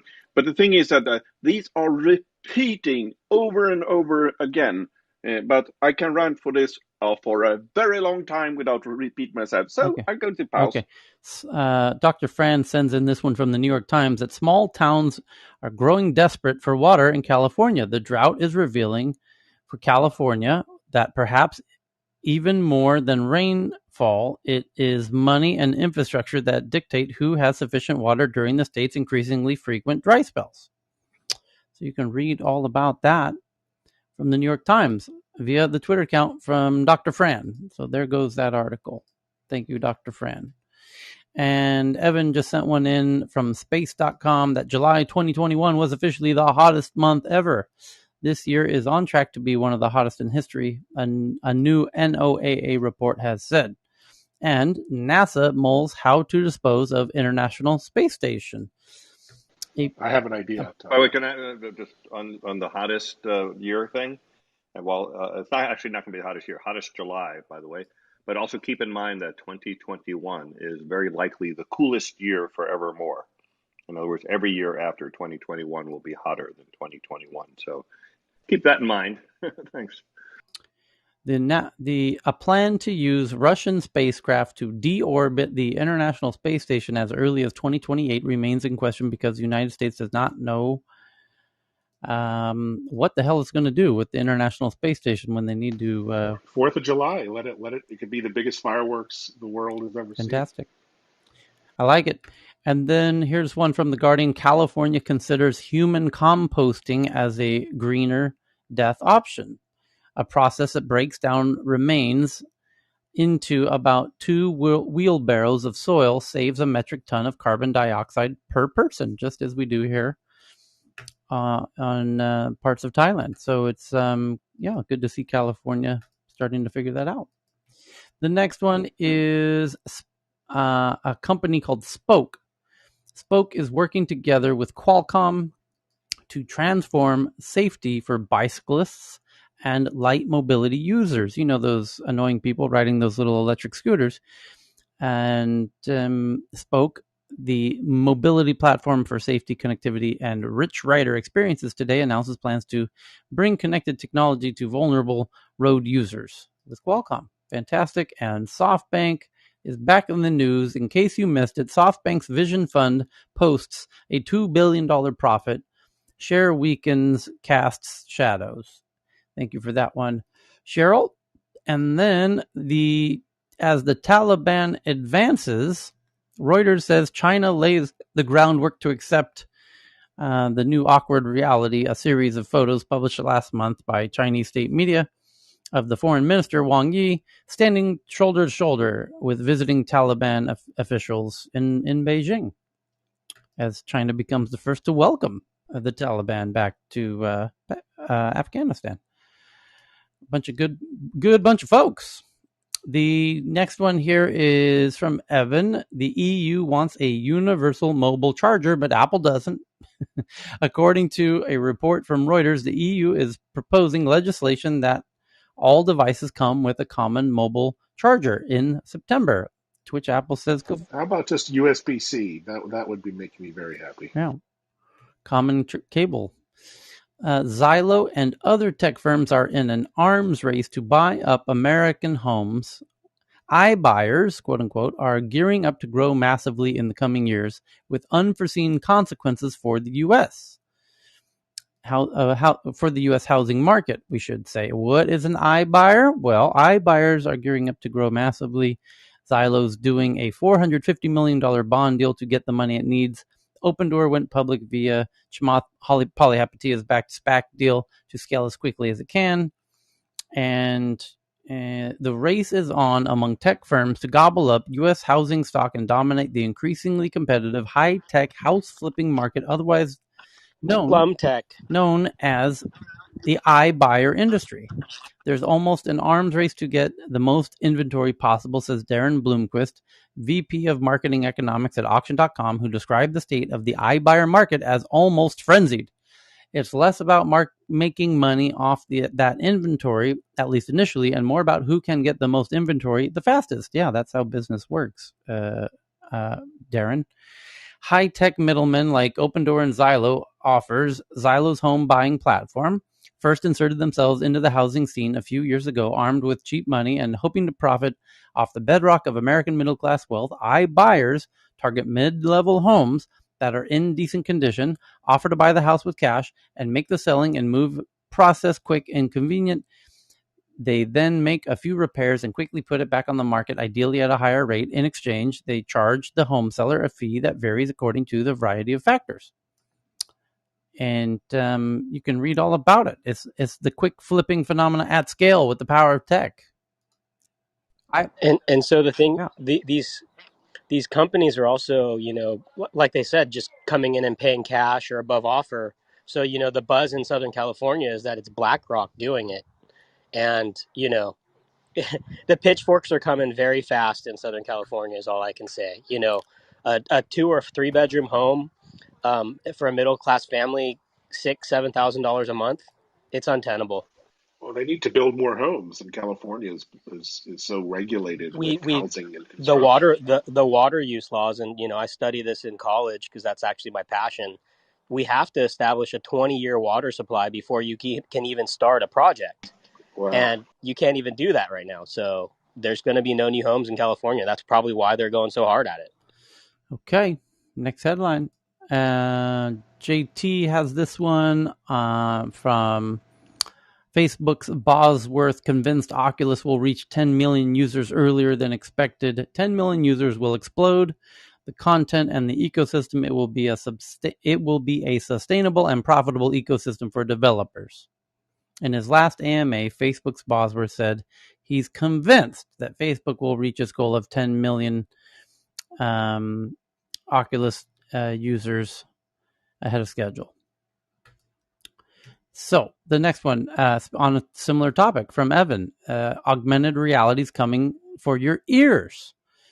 New software applications are cleverly mapping audio to transport users to another space. Which is where exactly, Evan? Did we read this one from Wired? It says... yeah, so it's spatial audio. Bose has like augmented reality audio, so you listen to a story and you hear footsteps behind you walking around. It's pretty amazing the way they can manipulate audio senses. Yeah. And so it's just part of mixed reality in general. Yeah. The spatial dynamic 360 sound most often experienced in theaters with lots of speakers. Spatial audio is at the core of authentic sounding virtual reality experiences, and the technology is now coming to smaller personal devices too. And immersive sound.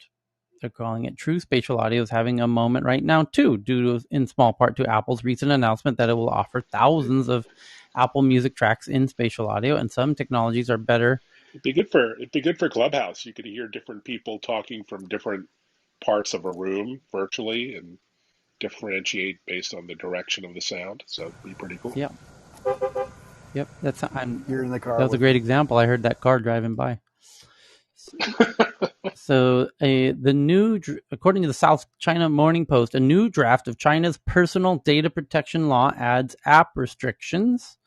Law is expected to be rolled out within a year, completing China's national legal framework for data governance. And the law is expected to be rolled out this year.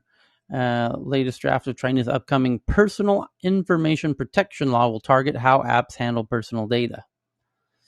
A new draft version of Chinese personal information protection law, a much anticipated piece of legislation as Beijing tightens regulation of big tech on numerous fronts, proposes targeted restrictions on how mobile apps handle personal data, Beijing's top legislative body said on Friday. The new law, expected to be officially rolled out within a year, is now going through its third round of review at the Legislative Affairs Commission of the National People's Congress Standing Committee, the lawmaking body said at a press conference on Friday.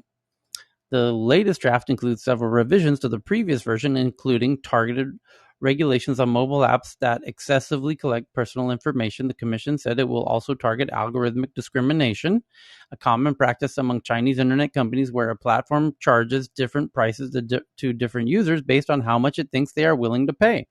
The legislation, except if you're the government, then data collection, data privacy is out the door. So the legislation, along with China's data security law, which goes into effect next month, is expected to put an end to the Wild West era for China's big tech companies, in which they have largely had a free hand in how they collect and use customer data.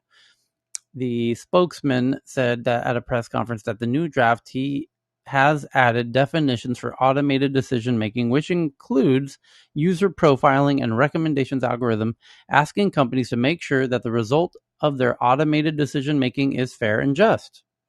Further details of the new law remain unclear at this stage. China is establishing a data governance framework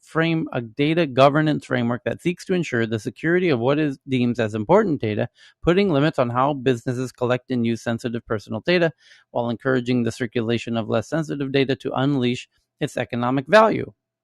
While encouraging the circulation of less sensitive data to unleash its economic value, the PIPL, along with the freshly passed data security law and local data regulations, are all aimed at helping Beijing achieve these goals. The previous draft, blah, blah, blah. The latest draft also proposes the piano. That's pretty much it. I'll tweet that out for those who want to see that one from the South China Morning Post. I just did. Thank you, Evan. And Netflix intensifies its VPN ban and targets residential IP addresses too.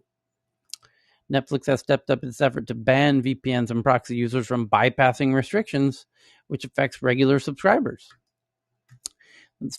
Now they're starting to crack down, now that it's becoming a real race with Disney Plus and the others. And this one from Pam, we just got closer to understanding why ketamine is such a powerful antidepressant.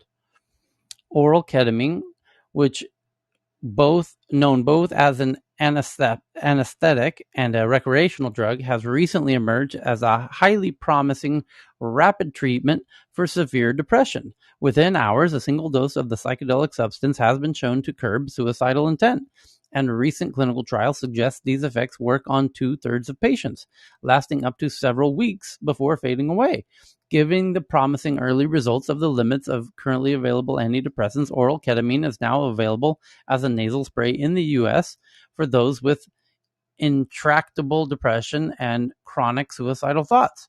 Yet, despite the drug's growing use nationwide, we still don't really know how the full extent of its antidepressant activity. Ketamine interacts with a range of receptors in the brain, but which are the ones that lead to antidepressant effects? Some scientists think ketamine's therapeutic power relies on its influence over glutamate, a neurotransmitter that is secreted by the ends of the certain neurons in the brain.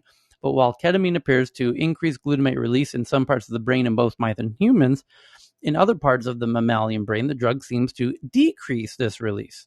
Elevated glutamine releases has been linked to stress, depression, and other mood disorders, so lowered glutamate levels may explain some of the effects of ketamine, explains neuroscientist Per Svenningsson from Karolinska Institute in Stockholm, Sweden. Now, new results from experiments on mice and other neurons further support that hypothesis, at least for the prefrontal cortex, which is connected to complex cognitive behaviors and modulation of emotions. And it goes on and on and on. And apparently, Sven Svenningsson thinks he's figured out why ketamine is helpful in reducing depression. And it just sent that one out. And thank you to Katarina, or Pam rather, for that one. So the next one's from Poppy. This touchless Taco Bell could be the future of drive-thrus. Scan a QR code and your order is lowered down from the kitchen above. And you have to see the photo of this futuristic Taco Bell. It's a drive-thru. It's a multi-lane drive-thru. In fact, it's a 4-lane drive-thru. 4 cars can be side by side going through the drive-thru, and the kitchen is above the cars. And it appears to use pneumatic tubes to send your food to your door of your car. It's the Jetsons. Yeah. I love it. I'll go in a heartbeat. So now your burrito can fly down to you before it flies right out of you. It's amazing. That's fantastic. Efficient.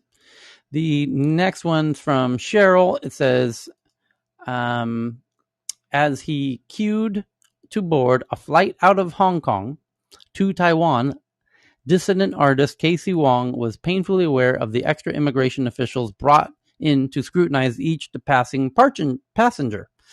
And this is yet another piece about everyone fleeing Hong Kong. And when they get to the airport, they get very nervous because there's additional security brought in to stop Hong Kongers from permanently leaving Hong Kong. But that's what they're doing. And quite an interesting development underway in Hong Kong as people are leaving their homes. It's really sad, Tyler. You know, my wife is from Hong Kong. I'd never been there in my life until like 10 years ago, and I fell in love with that city. Yeah, I love the city. And it's just so sad because I don't think I'm ever going to be able to take my kids there. They're never going to be able to see, you know, that side of the family. It's really sad. Yeah, sorry. Super sad. A fantastic, really one of the world's best cities in many ways. I would live there in a heartbeat if it was its old former self. Yeah, we were like, yeah, if things get bad in the U.S., let's go there. Yeah. You know, for sure. So the next one is also from Cheryl, also about China. China is toughening, and this from Nikkei Asia out of Japan. China is toughening regulations around condominium transactions with an aim to contain speculative and illegal deals within 3 years amid growing social discontent about soaring property prices. And perhaps more so, they're trying to stop people from selling their homes and leaving Hong Kong. Because that's what they're doing. And so I just tweeted that out so that you can see it. And this one from Evan, that Apple and Google-backed smart home standard Matter has been delayed. As Evan says, he'll believe it when he sees it. And LEQ is a 93-year-old Juanita's friend who also just happens to be a robot. New technologies aim to help comfort, entertain, and inform seniors, but critics say machines trying to mimic human intimacy raise ethical issues. Like what? Erickson, 93, remembers the day her LEQ device arrived. It was strange at first, hearing a metallic voice ask how she was or if she wanted to know an interesting fact or the weather, but she got used to it. There are certain things she has come to depend on LEQ for, and it knows a lot about her, in common with many users. Erickson refers to LEQ as she, and it does sound somewhat female. Inside Erickson's cozy studio apartment, where a collection of carefully tended plants thrive on a little balcony, LEQ occupies pride of place on a table next to her favorite chair. It is designed to be a non-humanoid in its shape and appearance, looking more like a table lamp, but spend any time with the pair and you notice just how often Erickson thinks what she knows is a hunk of plastic, and electronics, almost every interaction, be it LQ reciting her a poem, telling her a joke, or engaging her in a conversation about whether she likes sports, she expresses her gratitude. I do treat it rather human-like, admits Erickson. I look upon LQ as a friend. Some of the devices are robotic pad. Billed as a sidekick for happier aging, LQ is the brainchild of Israeli-based startups Intuition Robotics, which was founded in 2016 and has raised $58 million to date. Over 200 older adults in the U.S. either have lived with or are currently living with a social robot, with their feedback being used to fine-tune it before a yet-to-be-determined release date. And where's the ethical issue here? We are looking to create empathetic digital companions. While it's great that people are affectionate towards LQ, they should know they should know what she is at all times. And the conversation writers have crafted a quickly dry humor personality, a sleek facade. It also learns from previous experiences. As LQ is blurring the lines between being a companion and a carer, some users have consented to a new feature that notifies their doctor if they tell LQ that they don't feel well. Soon, also with the user's consent, the system will be able to tell a designated family member how a user is doing, for example, if you're okay or could use a phone call based on what they tell LQ. There's more to the article. It's a very, very holy shit long article, which at some point later in that article, it brings up ethical issues that you can find if you want to go to the Twitter account and find that one. And thank you to Evan for that interesting one from The Guardian about LQ. And so this brings us to 5G drones are reimagining sports entertainment. We've had a love affair with drones since they first began appearing in retail stores, vaulting themselves to the top of our gadgets and electronic wish lists.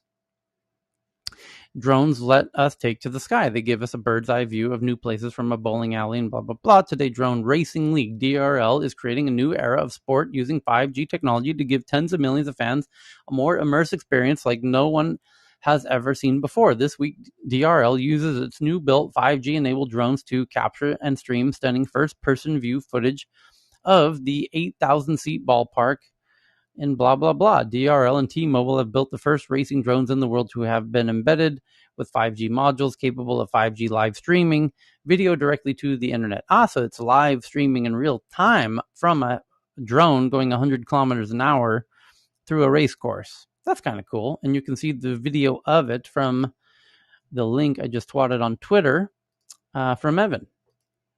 And then we come to... They would help to co-sponsor the Prize Rainforest and be part of the drone for that could be fun. AI for conservation. Thank you. When Bloomberg News, this one's from Heyman via The Intercept. Oops, tweeting it out now. There it goes. And it says, Bloomberg tried to ruin me for speaking out on China. China reporting.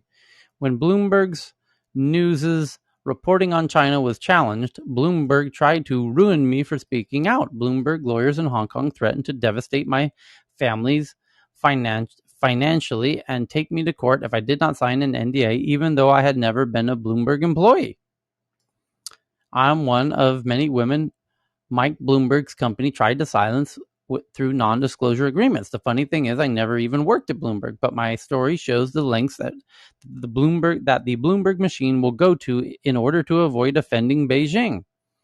Bloomberg's company, Bloomberg LP, is so dependent on the vast China market for its business that its lawyers threatened to devastate my family financially if I didn't sign an NDA, silencing me about how Bloomberg's news killed a story critical of Chinese Communist Party's leaders. It was only when I hired Edward Snowden's lawyers in Hong Kong that Bloomberg eventually called off their hounds after many attempts to intimidate me. And now she's tweeting it on Twitter. Does anybody know the name of that particular lawyer? I think we need to keep it on speed dial, Tyler. Yeah, but now we know why Bloomberg seems to not want to share what's really going on in China. Now that the New York... They're lucrative businesses, the terminals, though. They're lucrative businesses, all those terminals. Mm-hmm. They don't want to lose it. That's the reason. Yeah. So she tweeted out, now that the New York Times has gone public about Chinese government pressure, I can admit that we got death threats after Bloomberg's story on Xi Jinping. Wow. Bloomberg? Oh boy. Death threats? Bloomberg? Come on. Bloomberg, Won't let you buy a large soda, Bloomberg? What are you Death threats? Bloomberg, what are you doing? Making death threats to people on Twitter. Within hours of my tweets, the original and my replies to my questions, a Bloomberg manager called my husband and said, "Get your wife to delete her tweets." I did not delete them, but I also did not tweet or speak publicly about the death threats again. I did not want to anger the company because we needed it to relocate us to Hong Kong, where our children would be safe as we finished the remainder of our time in Beijing, applying for schools in Hong Kong and preparing for our move. I lived in constant fear. Would someone get to our children while they were on their way to or from school? Who was watching and listening to us? I obsessively pulled down our window blinds at night in case Chinese security agents were watching us. I was careful not to speak loudly about our plans in our home or on my phone in case we were bugged. In August 2013, I finally relaxed as we flew out of Beijing and moved to a temporary apartment in Hong Kong. I thought our year-long nightmare had ended, but things would soon get even worse. My husband had been working for many months on another investigative report for Bloomberg about financial ties between one of China's richest men and the families of senior Communist Party officials, including relatives of Xi. Bloomberg editors had thus far backed the story. A Bloomberg managing editor, Jonathan Kaufman, said in an email in late September 2013, "I am in awe of the way you tracked down and deciphered the financial holdings of the players. It's a real revelation. Looking forward to pushing it up the line," according to an account published by the Financial Times. Then Bloomberg killed the story at the last minute, and the company fired my husband in November after comments by Bloomberg News editor-in-chief Matt Winkler were leaked.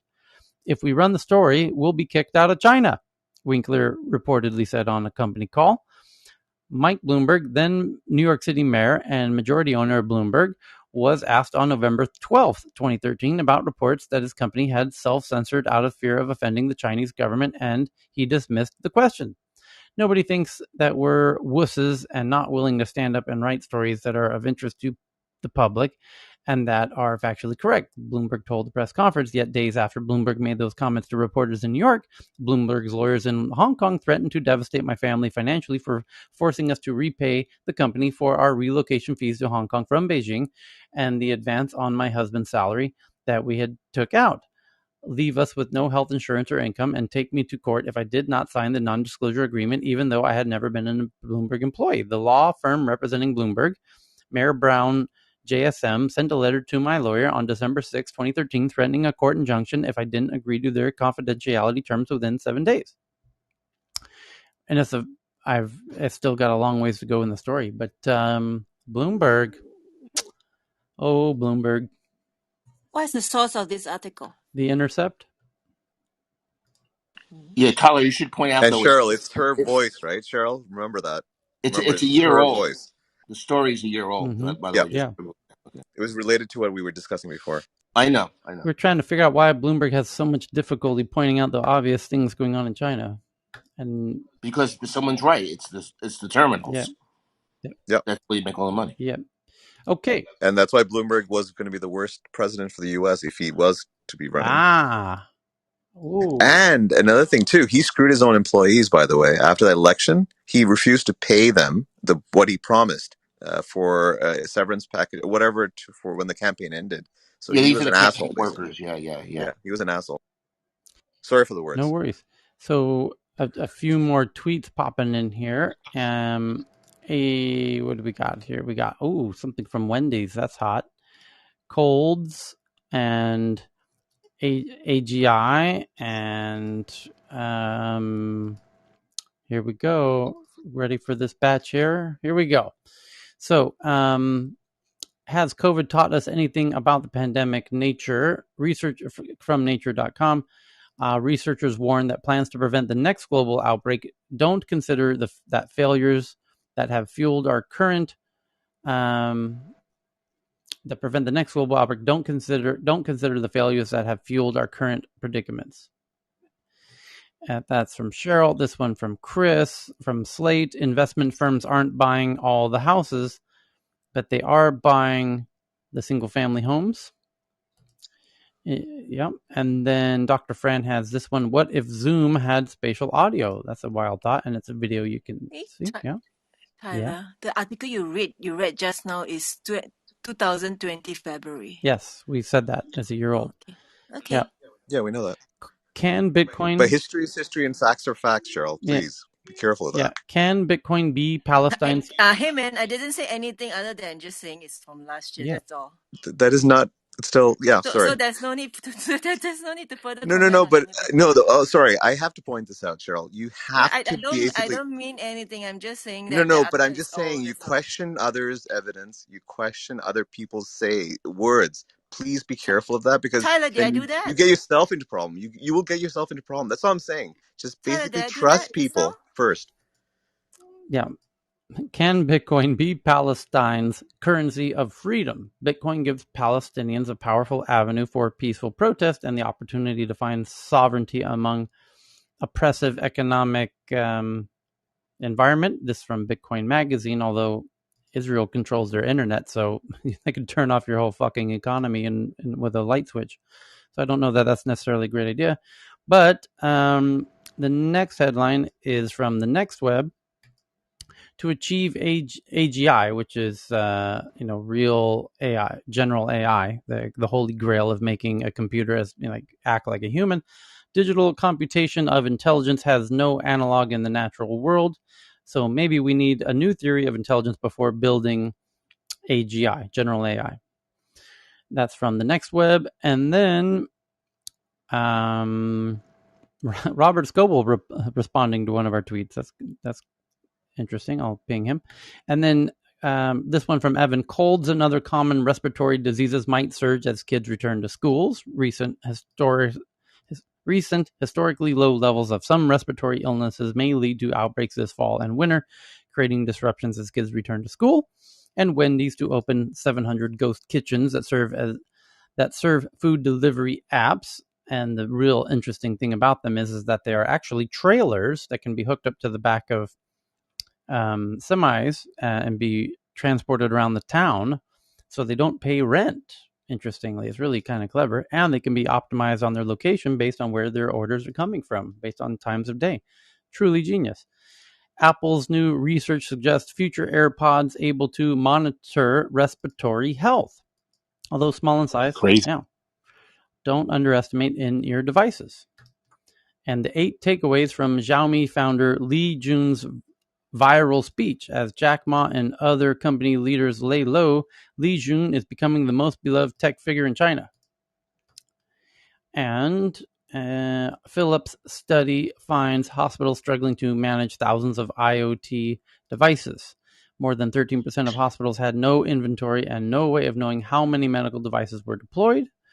And Reddit is the latest social platform to launch a TikTok clone. Short-form videos that viewers can rapidly swipe through are the latest craze, and Reddit has gotten in on the trend, and the company just raised a shit ton of money to get bigger into video, specifically live video, which may or may not have e-commerce attached to it.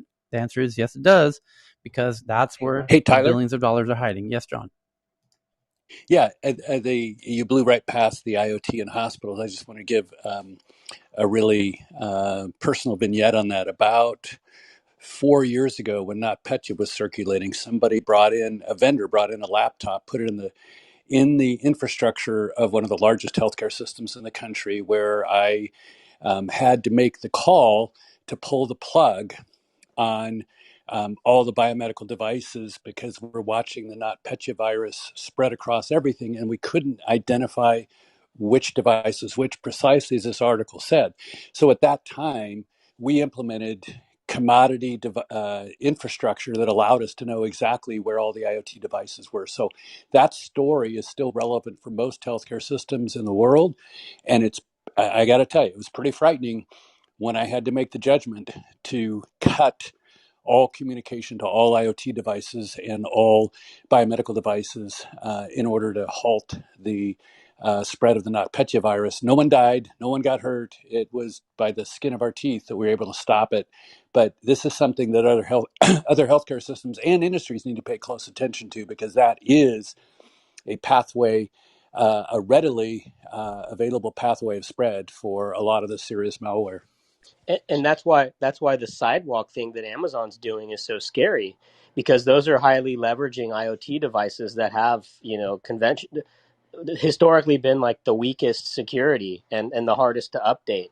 So now you have your Amazon devices that are hooked up to someone else's Amazon device, and who knows what kind of backdoors are now there. So the last article of the day is a interview with Niantic's CEO, John Honke, who spoke at my event a few years ago and is one of the most down-to-earth CEOs I've ever had the pleasure of having speak at one of my events. And it was while Pokemon Go was really one of the biggest game titles on the planet at that time. And so I've become a bit of a fan ever since. And they are really pushing to be a main player in the future of AR, where they're coming out with their own headset. They're acquiring other sister technologies. And they're going to give Facebook a run for their money, and Snapchat and Google and Apple, whoever else wants to get into that race. So there's an interview with him, rather long one, kind of like a podcast, but it's a text one. And I just tweeted that out to the Tech News Twitter account, where it talks about even John's acknowledgement of the dystopian use cases of AR and VR. So totally worth checking out. Really smart, cool dude. And one of the key players in the future of AR and VR. So check that out. And that does it, everybody. That takes us to the end of yet another headline-filled Tech News Around the World. Have a fantastic weekend, everybody. And